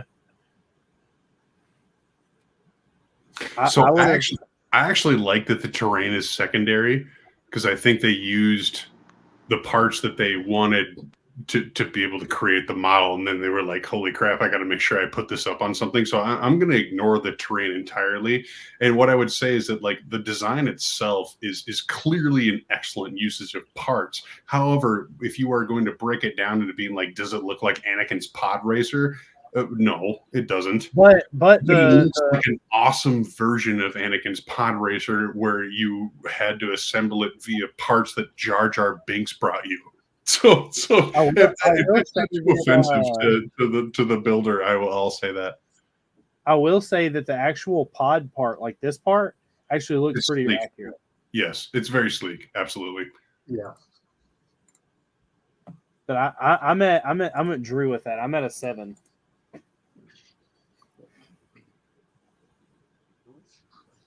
I'll go to No, 7. we got 9s and 10s in the chat. Battlefield says 7. Let's hit it with that 7. Oh, that's hot. That's hot. Damn. Damn. Next up, of course, we have the reigning champ, Mr. Battlefield Brix, who is just on another level at all times. I don't know what he does. I am a firm believer that he sits in his room and this is all he does. But it's clearly a digital build. No, this is real. No, it's real. Is that one frozen or just? He builds everything in 1/45th scale. Is Battlefield on here right now? Yes. You can leave it small like that. Battlefield, tell me your dimensions. I want to know your stud count across the wings. One of the coolest things about this that he put in was the fact that if you look right here, see how the wings are like, I mean, not the wings, the propellers are like they are. I love that he took this pick where he replaced them with the dish to where it looks like they're spinning. Absolutely. That's a great touch. Yeah. Like it's very, very good. So the question I would have to that is that like and no credit to anybody's ability. I mean, Lord knows I'm not a builder. So like building the engines in that scale to be able to match with the fuselage has got to be really difficult. So again, Battlefield Bricks, if you're going to be in the chat, I would be very curious as to know how you worked on the scaling for this. Everything he does is very like him building in 145 versus like 135 or bigger. It confuses me. Like I don't like even the vehicles that he sends in sometimes, like the normal like troop carriers or like just the normal trucks are very, very like meticulous when it comes to very small parts usage.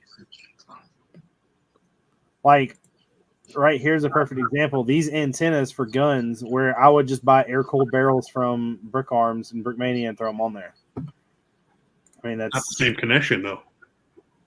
No, it's not. You wouldn't be able to swivel them either. Huh. He said it was done on studio using images, blue. And hey, here he is. Okay. Battlefield, what's up? Why hasn't Lego hired this guy? What guy? You're definitely definitely not me. He said it's about 56 studs ish on the wingspan.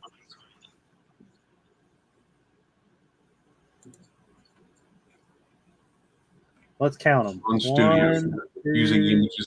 So is this a physical build though, Battlefield? Like if you built this? Yeah. So these decals, he uses decals from airplane models. Okay. That's how he gets all the crisp looking, like the little words. Oh yes, that is so awesome. I have been shit. maybe I shouldn't say this. Well, I'm going to anyways. So Devin, what we were going to get into earlier that we stopped on was a Battlefield trademark. When he does trees, every tree we've seen from him has been built with a different technique. Yeah, he never builds he might use same sort of pieces, but they're never the same techniques. That's dope. It's crazy. He's my go-to on this Battle of the Bulge mock. Like, should I or should I not do this? Hey man, use the community. I don't know. There's something to be said for like your own creativity, but at the same time, like, I mean, I wouldn't be talking to you guys if I was like trying to hide in my basement and build something I think I could do better than you. You know, like let's just enjoy the fact that we all revel in this same area and just leave it at that. Just leave it at that, honestly. Well, if nobody helped anybody, we would never gain anything. No, honestly, we would never grow. Right. This community is so new. We have such a cool chance to like support people like Craig /Grun /white-haired guy. I'm just kidding. I'm so sorry. I was doing a bit. It was a dumb bit. It was stupid. I'm sorry. Man, I give that a 10. Yeah. Oh shit! He makes a sit rep call back. Oh, I know that was one of my tough ones. I'm sorry. I'm recently a dad ×2, and so it's a lot of my life has become other things. Anyways, either way, so that has been a thing that, like, man, I love that we can do that, because a lot of the people who are building have veteran connections. A lot of the people who are collecting are veterans, and like, let's just make this the most accepting community for people who are just interested in this stuff as we ever possibly could. Because there's no reason to set up any barriers. There's no reason to it. Everybody's there. Exactly. We all have the same, I guess, passion. And then for Battlefield, there's no point in even like trying to say how many, I guess, dogs he's going to get, because we always hit him with the. Pops away!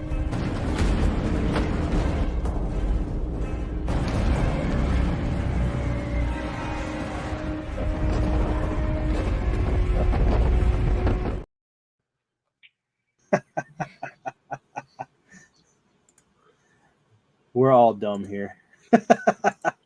Next up, we have another submitted by Mr. Brick Productions.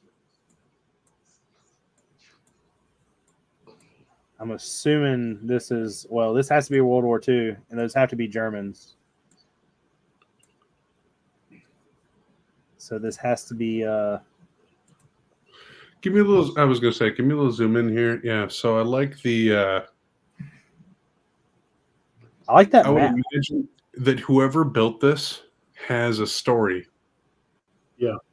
And honestly, that's the most important thing behind any mock, is that you've got something. God, is that Hitler Youth? Is those short legs? And then they're long legs because they're bent. Are they long legs? Thank goodness. From the angle you were showing us, it was like, oh man, that's a little sadistic, but okay. Yeah, they're bent. They're long legs. It's got Panzerfaust, stick grenades. I don't know who did that crate. Cool. So what Dylan was saying, he's got multiple stories. Depending on which area you look at, you're seeing different stories everywhere.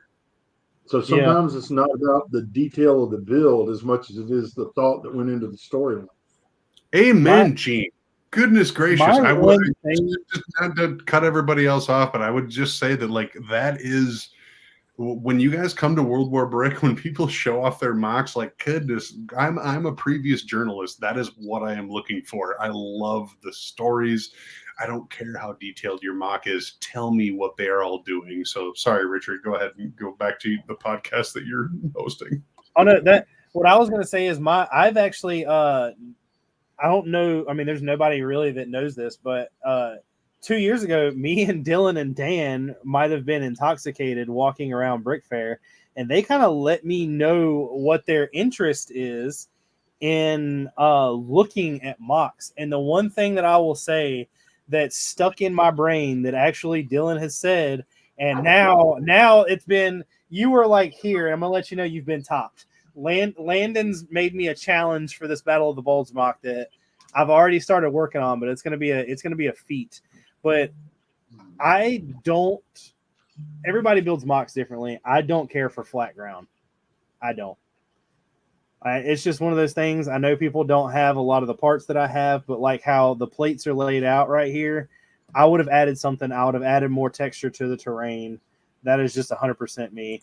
I will tell you that, like, if you look right here, those are not Lego pieces. I know the crates aren't, but if you on the flat, that is not Lego pieces. 0 out of 10. Oh yeah. Well, so okay. And I understand that. The one thing I would say is let's not be too harsh on those who are just trying to represent something. Yeah, definitely. We were joking. Me and him were joking Nope. in the messages. He just simply ran out of the Lego pieces he had. I was just about to say, and I can completely understand that, like, you need to do the best with actual system elements in order to kind of showcase your talent when it comes to that.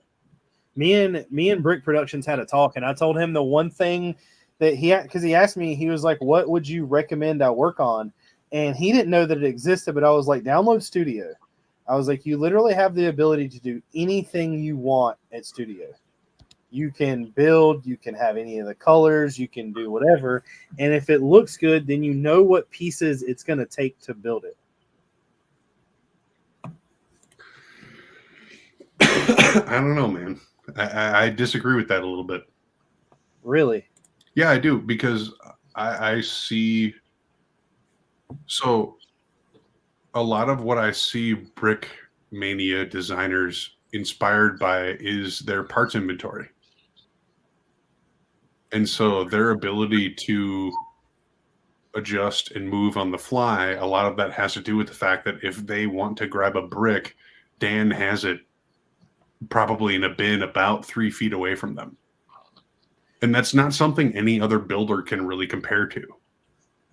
But this is the side that I want them to get to.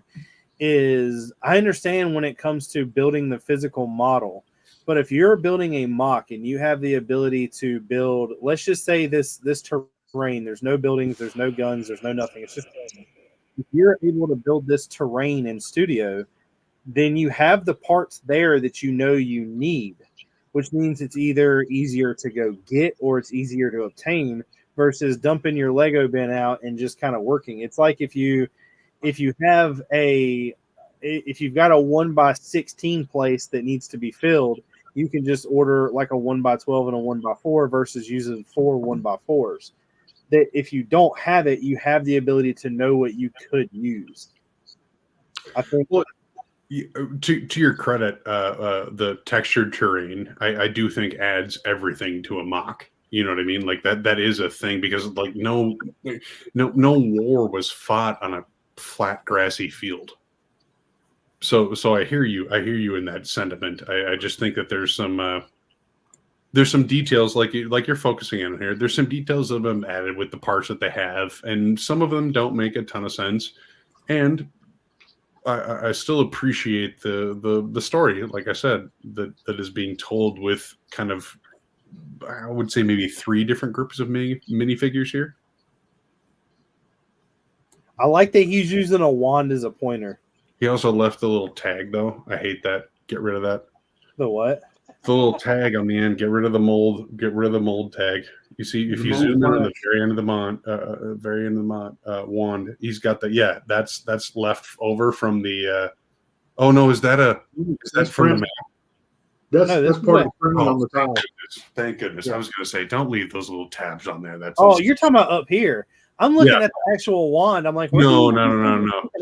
So they come connected on the dual tag, because if you order 1, you get 2. But sometimes people like bust them off like too far, and then they're like casting Expelliarmus, and they got a little plastic end on the bit, and I'm like, it's the same thing when people mix classic yellow with flesh tones. I don't like that at all. I hate it. I hate it so much. He also submitted this, which was his Battle of the Bulge mock. How are those flowers growing in the snow? Through the snow.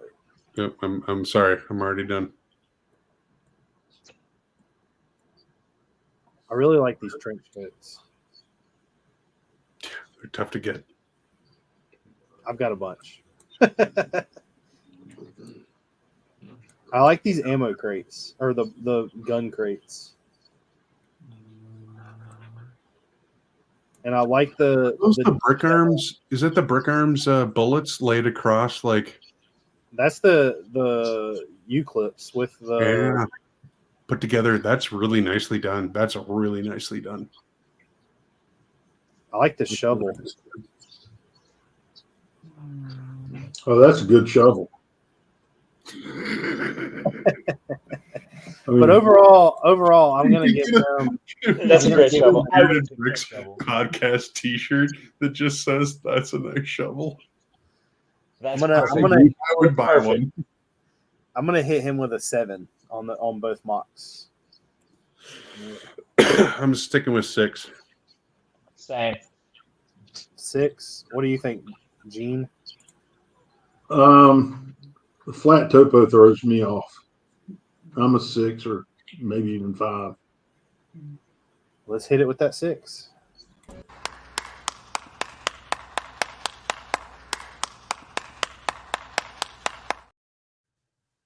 Now we get to bring Mr. Drews to the table. Yes, Let sir. me stop this screen. Present another screen. Drew, you brought I normally don't get to see your stuff, but you brought some extra heavy artillery for what I have. Yeah, sorry. Most people send the mocks to you since this is your show. I have to go and search for mine. Except for Lego Ed sent me his. He's the real one. Here we go. We got a little. What is this? Yeah, I was gonna say this has to be Lego Ed. Is this World War I or is this Johnny Thunder or Indiana Jones? All the above. The build of that car makes me think World War One. Yeah, definitely. I like the binoculars and the bars used as a front bumper. You know, I really like. We've only seen his desert layout, but seeing a building, I'm really liking, dude, the progression that you've made building Lego Ed. It's looking great, dude. Like, very impressed. I do like all the different colors and like blocks and like plates.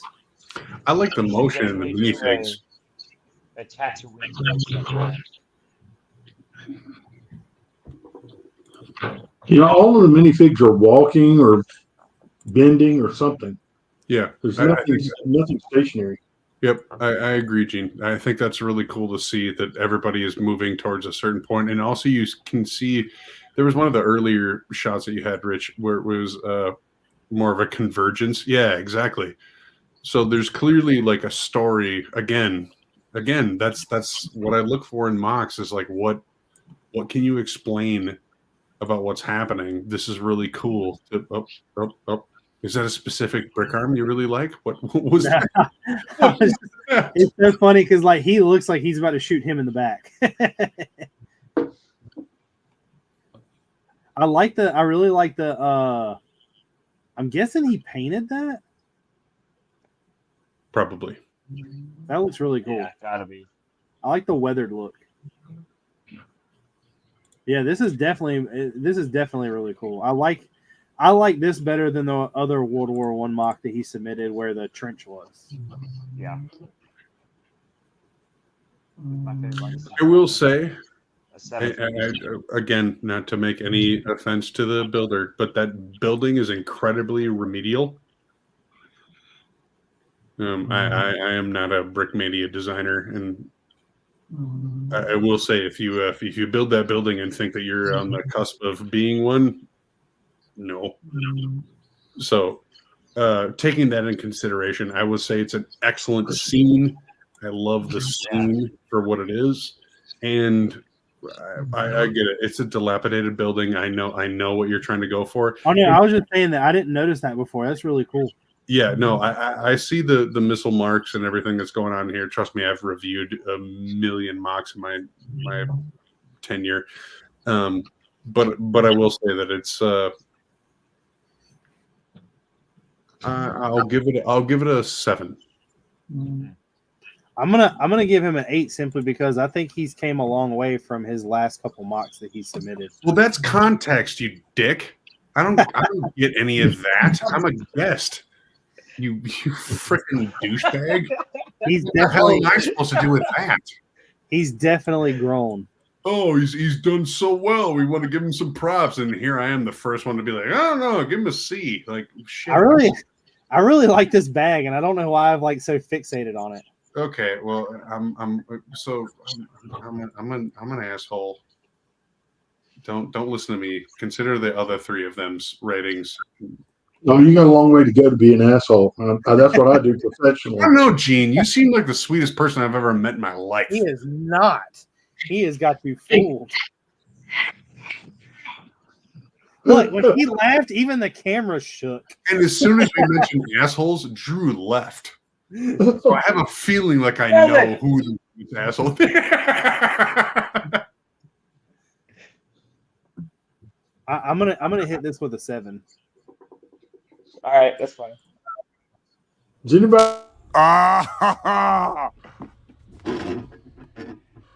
Oh, that's hot. That's hot. What's going on, Jesse? Oh shit! Is this Rick and Morty, Jesse? Yes, sir. Yep. Jesse. Oh Next man, up, we have we never got to cross paths, but I respect your work, brother, man. I'm assuming there's more to this, Drew. Yes, you just keep going. I don't want to go too far. And hold on. Well, All right, so I see where it goes. yeah. That's the backside. It's the backside of water. Enjoy this, Rich, because it has an interior in some of these. I really like this building. I know, right? It kind of Like gives me a Ninjago Gardens vibe. That or like they used like a broke ship and they took the portholes and made windows. Yeah.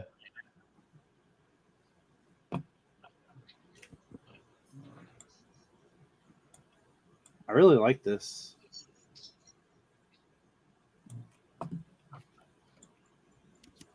I like the scoop. That's pretty cool.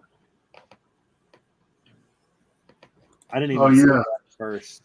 The scuba diver legs, or not scuba diver legs.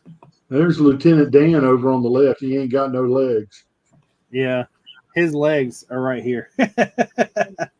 Oh. No, it's really cool that he done that and they buried the fig so it actually looks like he's in the water. So hold on, I was gonna say too, the shoreline integration. I really appreciate that. That is blocky. Yeah. Because there's a lot of people who cut that straight line and it's just like, hey, there's the end of the tan and here comes the translucent blue. You know what I mean? Like, and they just cut it real straight. This is a really awesome way to depict like an actual shoreline. I appreciate the green greebles put down there as like the moss washing up on the beach. There's an integration from the dark blue to the light blue, like absolutely very, very well done. Oh yeah. I like the hoist with the barrel idea. Yeah. I will still say that the minifig fishing pole needs to be redone by Brickmania. Like it's just dumb. A brick burger is only $1.50. I hate it. Hey, that's the exact same printed tile we had about a month ago. It's 9 times the size of a minifigure. They're out of salad. I don't know what that says. Something in Bricks. Oh, desserts. Blocky round and Rocky Road and Blocky Road and ice cream with sauce, $2. Sauce. And she's got a cookie. She didn't get the. This is like a solid 8.5 for me. Yeah, the buildings are really straight up, and they're not very much. The only thing I will say that's kind of cool is this True. building right here is built sideways Yeah. because the bricks are laid sideways. Mm-hmm. There's not too much going on. I think that there's a lot more detail in the shoreline than the houses for sure. Yeah. But But that's where all the action's happening anyway. Excuse me. No, If it you look isn't. at all the minifigures, other than the one on the balcony to the left, all the minifigures are down at the bottom. Yeah. I gotta be honest, I don't really know what's going on at this red house on the far left. What is that? Is that a dog? Flower.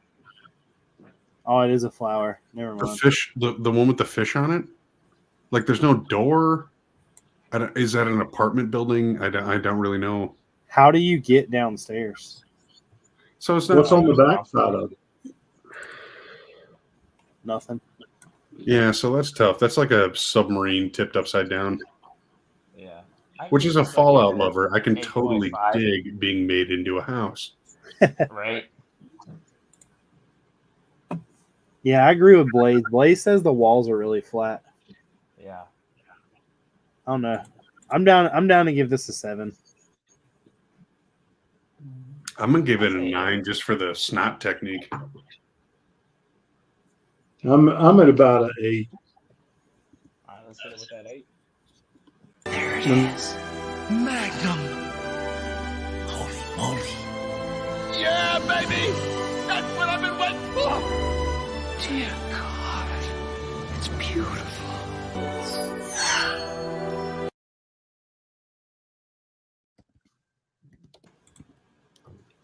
Next up, I've already seen this, but this is amazing. Yeah. Sadly, This only is one picture insane. that I could get. Like, there is so many pieces used in this. Oh yeah, it's intense. I like how he used the cape and the string to wrap up all the artillery. Yeah, this is an easy 10 for me. Oh yeah, definitely. I wish I had this much detail in my castle. I love the clockwork. We do too, Richard. See We the do too. tower? The tree, dude. Yeah, tree's excellent. That's without a doubt. Can I see the Oh, that's Those are Indian feathers. yeah, Indian feathers. Holy smoke. What do you want to see? Sorry. the tower on this close side? Very, very small, down where the minifigures are. Yeah, yeah. Okay, so that is a really seamless integration of something that is cylindrical into something that is square. That is very difficult to do via Lego and have that tight of a clutch, or well, clutch. It's probably not a clutch. It's probably just built next to each other. But to have that be as seamless as it is, that's really freaking cool, man. Whoever built that tower did an awesome job, even if it's just a latrine, which just kind of looks like what it would be. Yeah. A place for the guards to go to the bathroom. But that's really cool. I mean, even that arch. Yeah. Dude, even look at the corner right there. It's worn down. No. The corner. Yeah, right there. Look at that worn down. Oh, right here. The wear and tear. It looks good. Oh, well, Yes. technically, the screen's a little blurry on my end, so it looks more worn down than it actually is. Yeah, easy 10 for me. The only thing I don't like about this mock is it's got lion knights. Look at the rickety work in the bridge. That's really cool. And And different colors. And it's Yeah. uniform. Mm-hmm. There's a lot of pieces used in this. Yes. Well, it's a high budget mock, no doubt. Yeah, I'm down to give this a 10. I don't think it could be anything other than that. I'd buy the set. So Is anybody Well, missing? Is it on the next Lego Ideas release? Derp wants to know that how much that would cost. You're probably talking 1,000. Oh, way more. Think so? well, so Probably the 15. the real truth about it is that Lego would bastardize it, right? Oh yeah, definitely. So there's no. I mean, look at the original blacksmith shop. the original blacksmith shop on Lego Ideas was 1,000 times more detailed than what actually came out as a set. And so this would be the same situation where they would take it, they would strip it, and they would make it financially feasible, and then they would release it. And then they'd say, like, this is what you fans wanted. And we'd be like, well, kind of. Blaze said you have to take out a mortgage to buy this. Yeah. Let's hit it with that 10.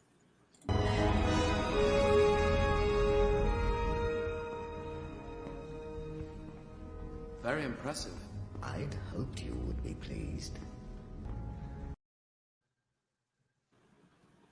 And then this is the last one. I got to skip forward some. But you got another Star Wars mock. I love this one. I don't know what planet this is. This is First Order, right? So is that Luke? Yes. I believe. I'm almost positive that's First Order. No, I think this is between then, or this is not Settlers. Wow. The Empire Takeover. Dude, I love this. Yeah, it looks great. I think this is on Jeddah, if I remember correctly. It just looks so organic to me, man. It just flows. It's very. Isn't that Vandepar? No, Vandepar's purple. Oh, I'm sorry, I missed that part of the show. I don't like the use of the whip.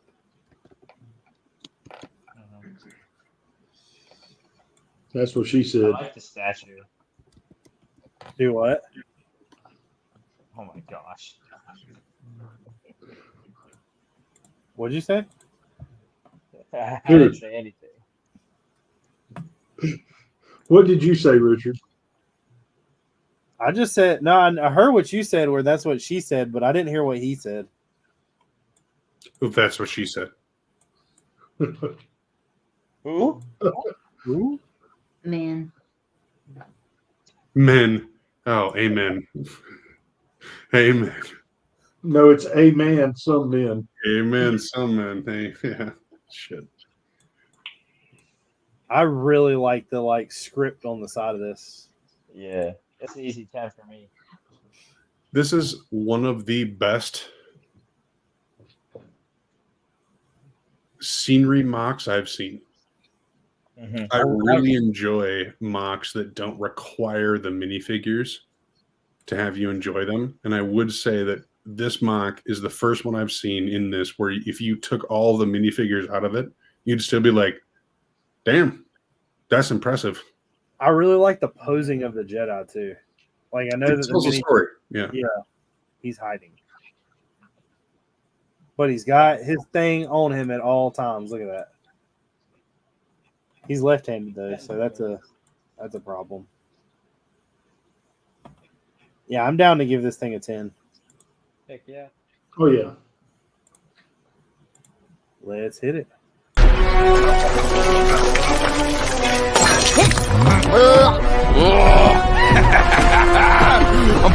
jacked up now, bro. Where's that sausage? Coincidentally, that's how I felt after doing my first set rep for Brickin.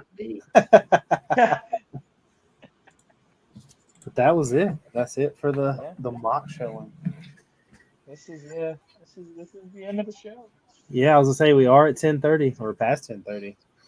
Yeah. Guess And I need to head we to can bed go so ahead I and can wrap it up. Do you have anything you want to shout out, Dylan? Plug?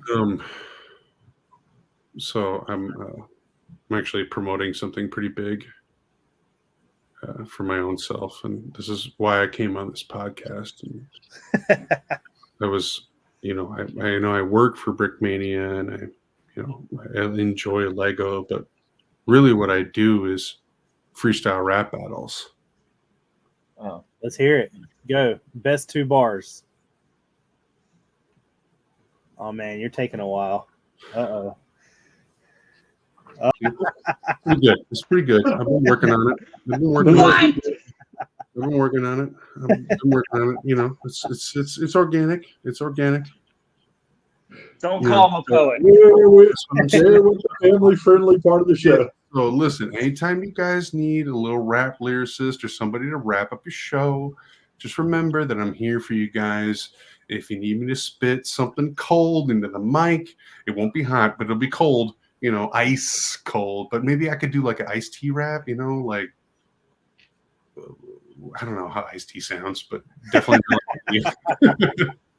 He sounds like somebody who's on NCIS. I was gonna say, you mean to tell me these murderers are murderers?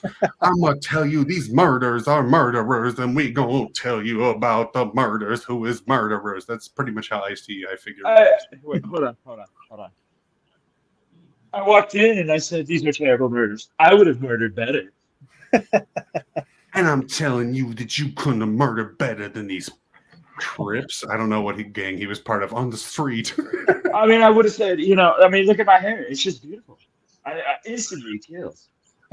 Here's this man who thinks that he's got something that we got, but he don't. Gene, do you got anything you want to plug? He's like, good Lord, after this shit show? Absolutely not. I don't want my brand associated with anything that's going on in this podcast right now. So I want to announce that my affiliation with no, same stuff, different day this week. Drew, we had a good bit going there.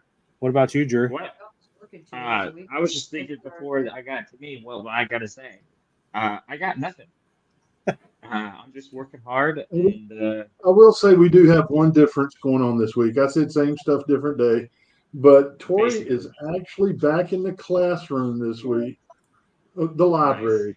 She's volunteering again. Nice.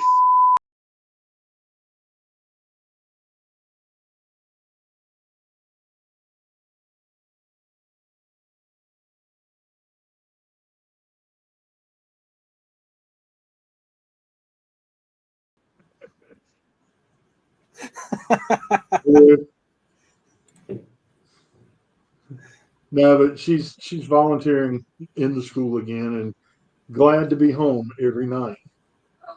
Nice. There she is. I'm back. Hi. I will be doing, well, I've got to release 3 more shorts before I could release the video, but I'll be doing a video on me building all these Bricks in the Sands vehicles. I still have, I think all the orders should be here by sometime like Tuesday. And then, like I said, Legion will be coming over sometime soon so we can build these tanks so I can do the next video on the Battle of the Bulge. I've started building the church, but I'm not going to show anybody anything. That stays away. Other than that, it's just going to be the same old, same old. I will request, if Legion's coming over, give us a 3-day notice so we know not to eat that day. It shouldn't be. So I leave for the beach Thursday and get back Sunday. It'll be the weekend. Well, not this weekend, but it'll be the weekend after next. So, Dylan, every time Legion comes to town, we all go out to eat. And we usually go somewhere where we eat way too much food. Because he graduates shortly. Really? Man, I'm a large human as well. I can enjoy a dinner or 2 or 3 or 5 in the exact same night. So I'm with you. Some people eat to live, others live to eat. Hell yeah. Heck yeah. I'm on a seafood diet, actually. I see food and I eat it. Boo! Oldest boomer joke in the freaking book. Drew, you're better than that. We just did a Donald Trump versus Bernie Sanders. Whoa. Time out. I just want to let everyone know that I give that joke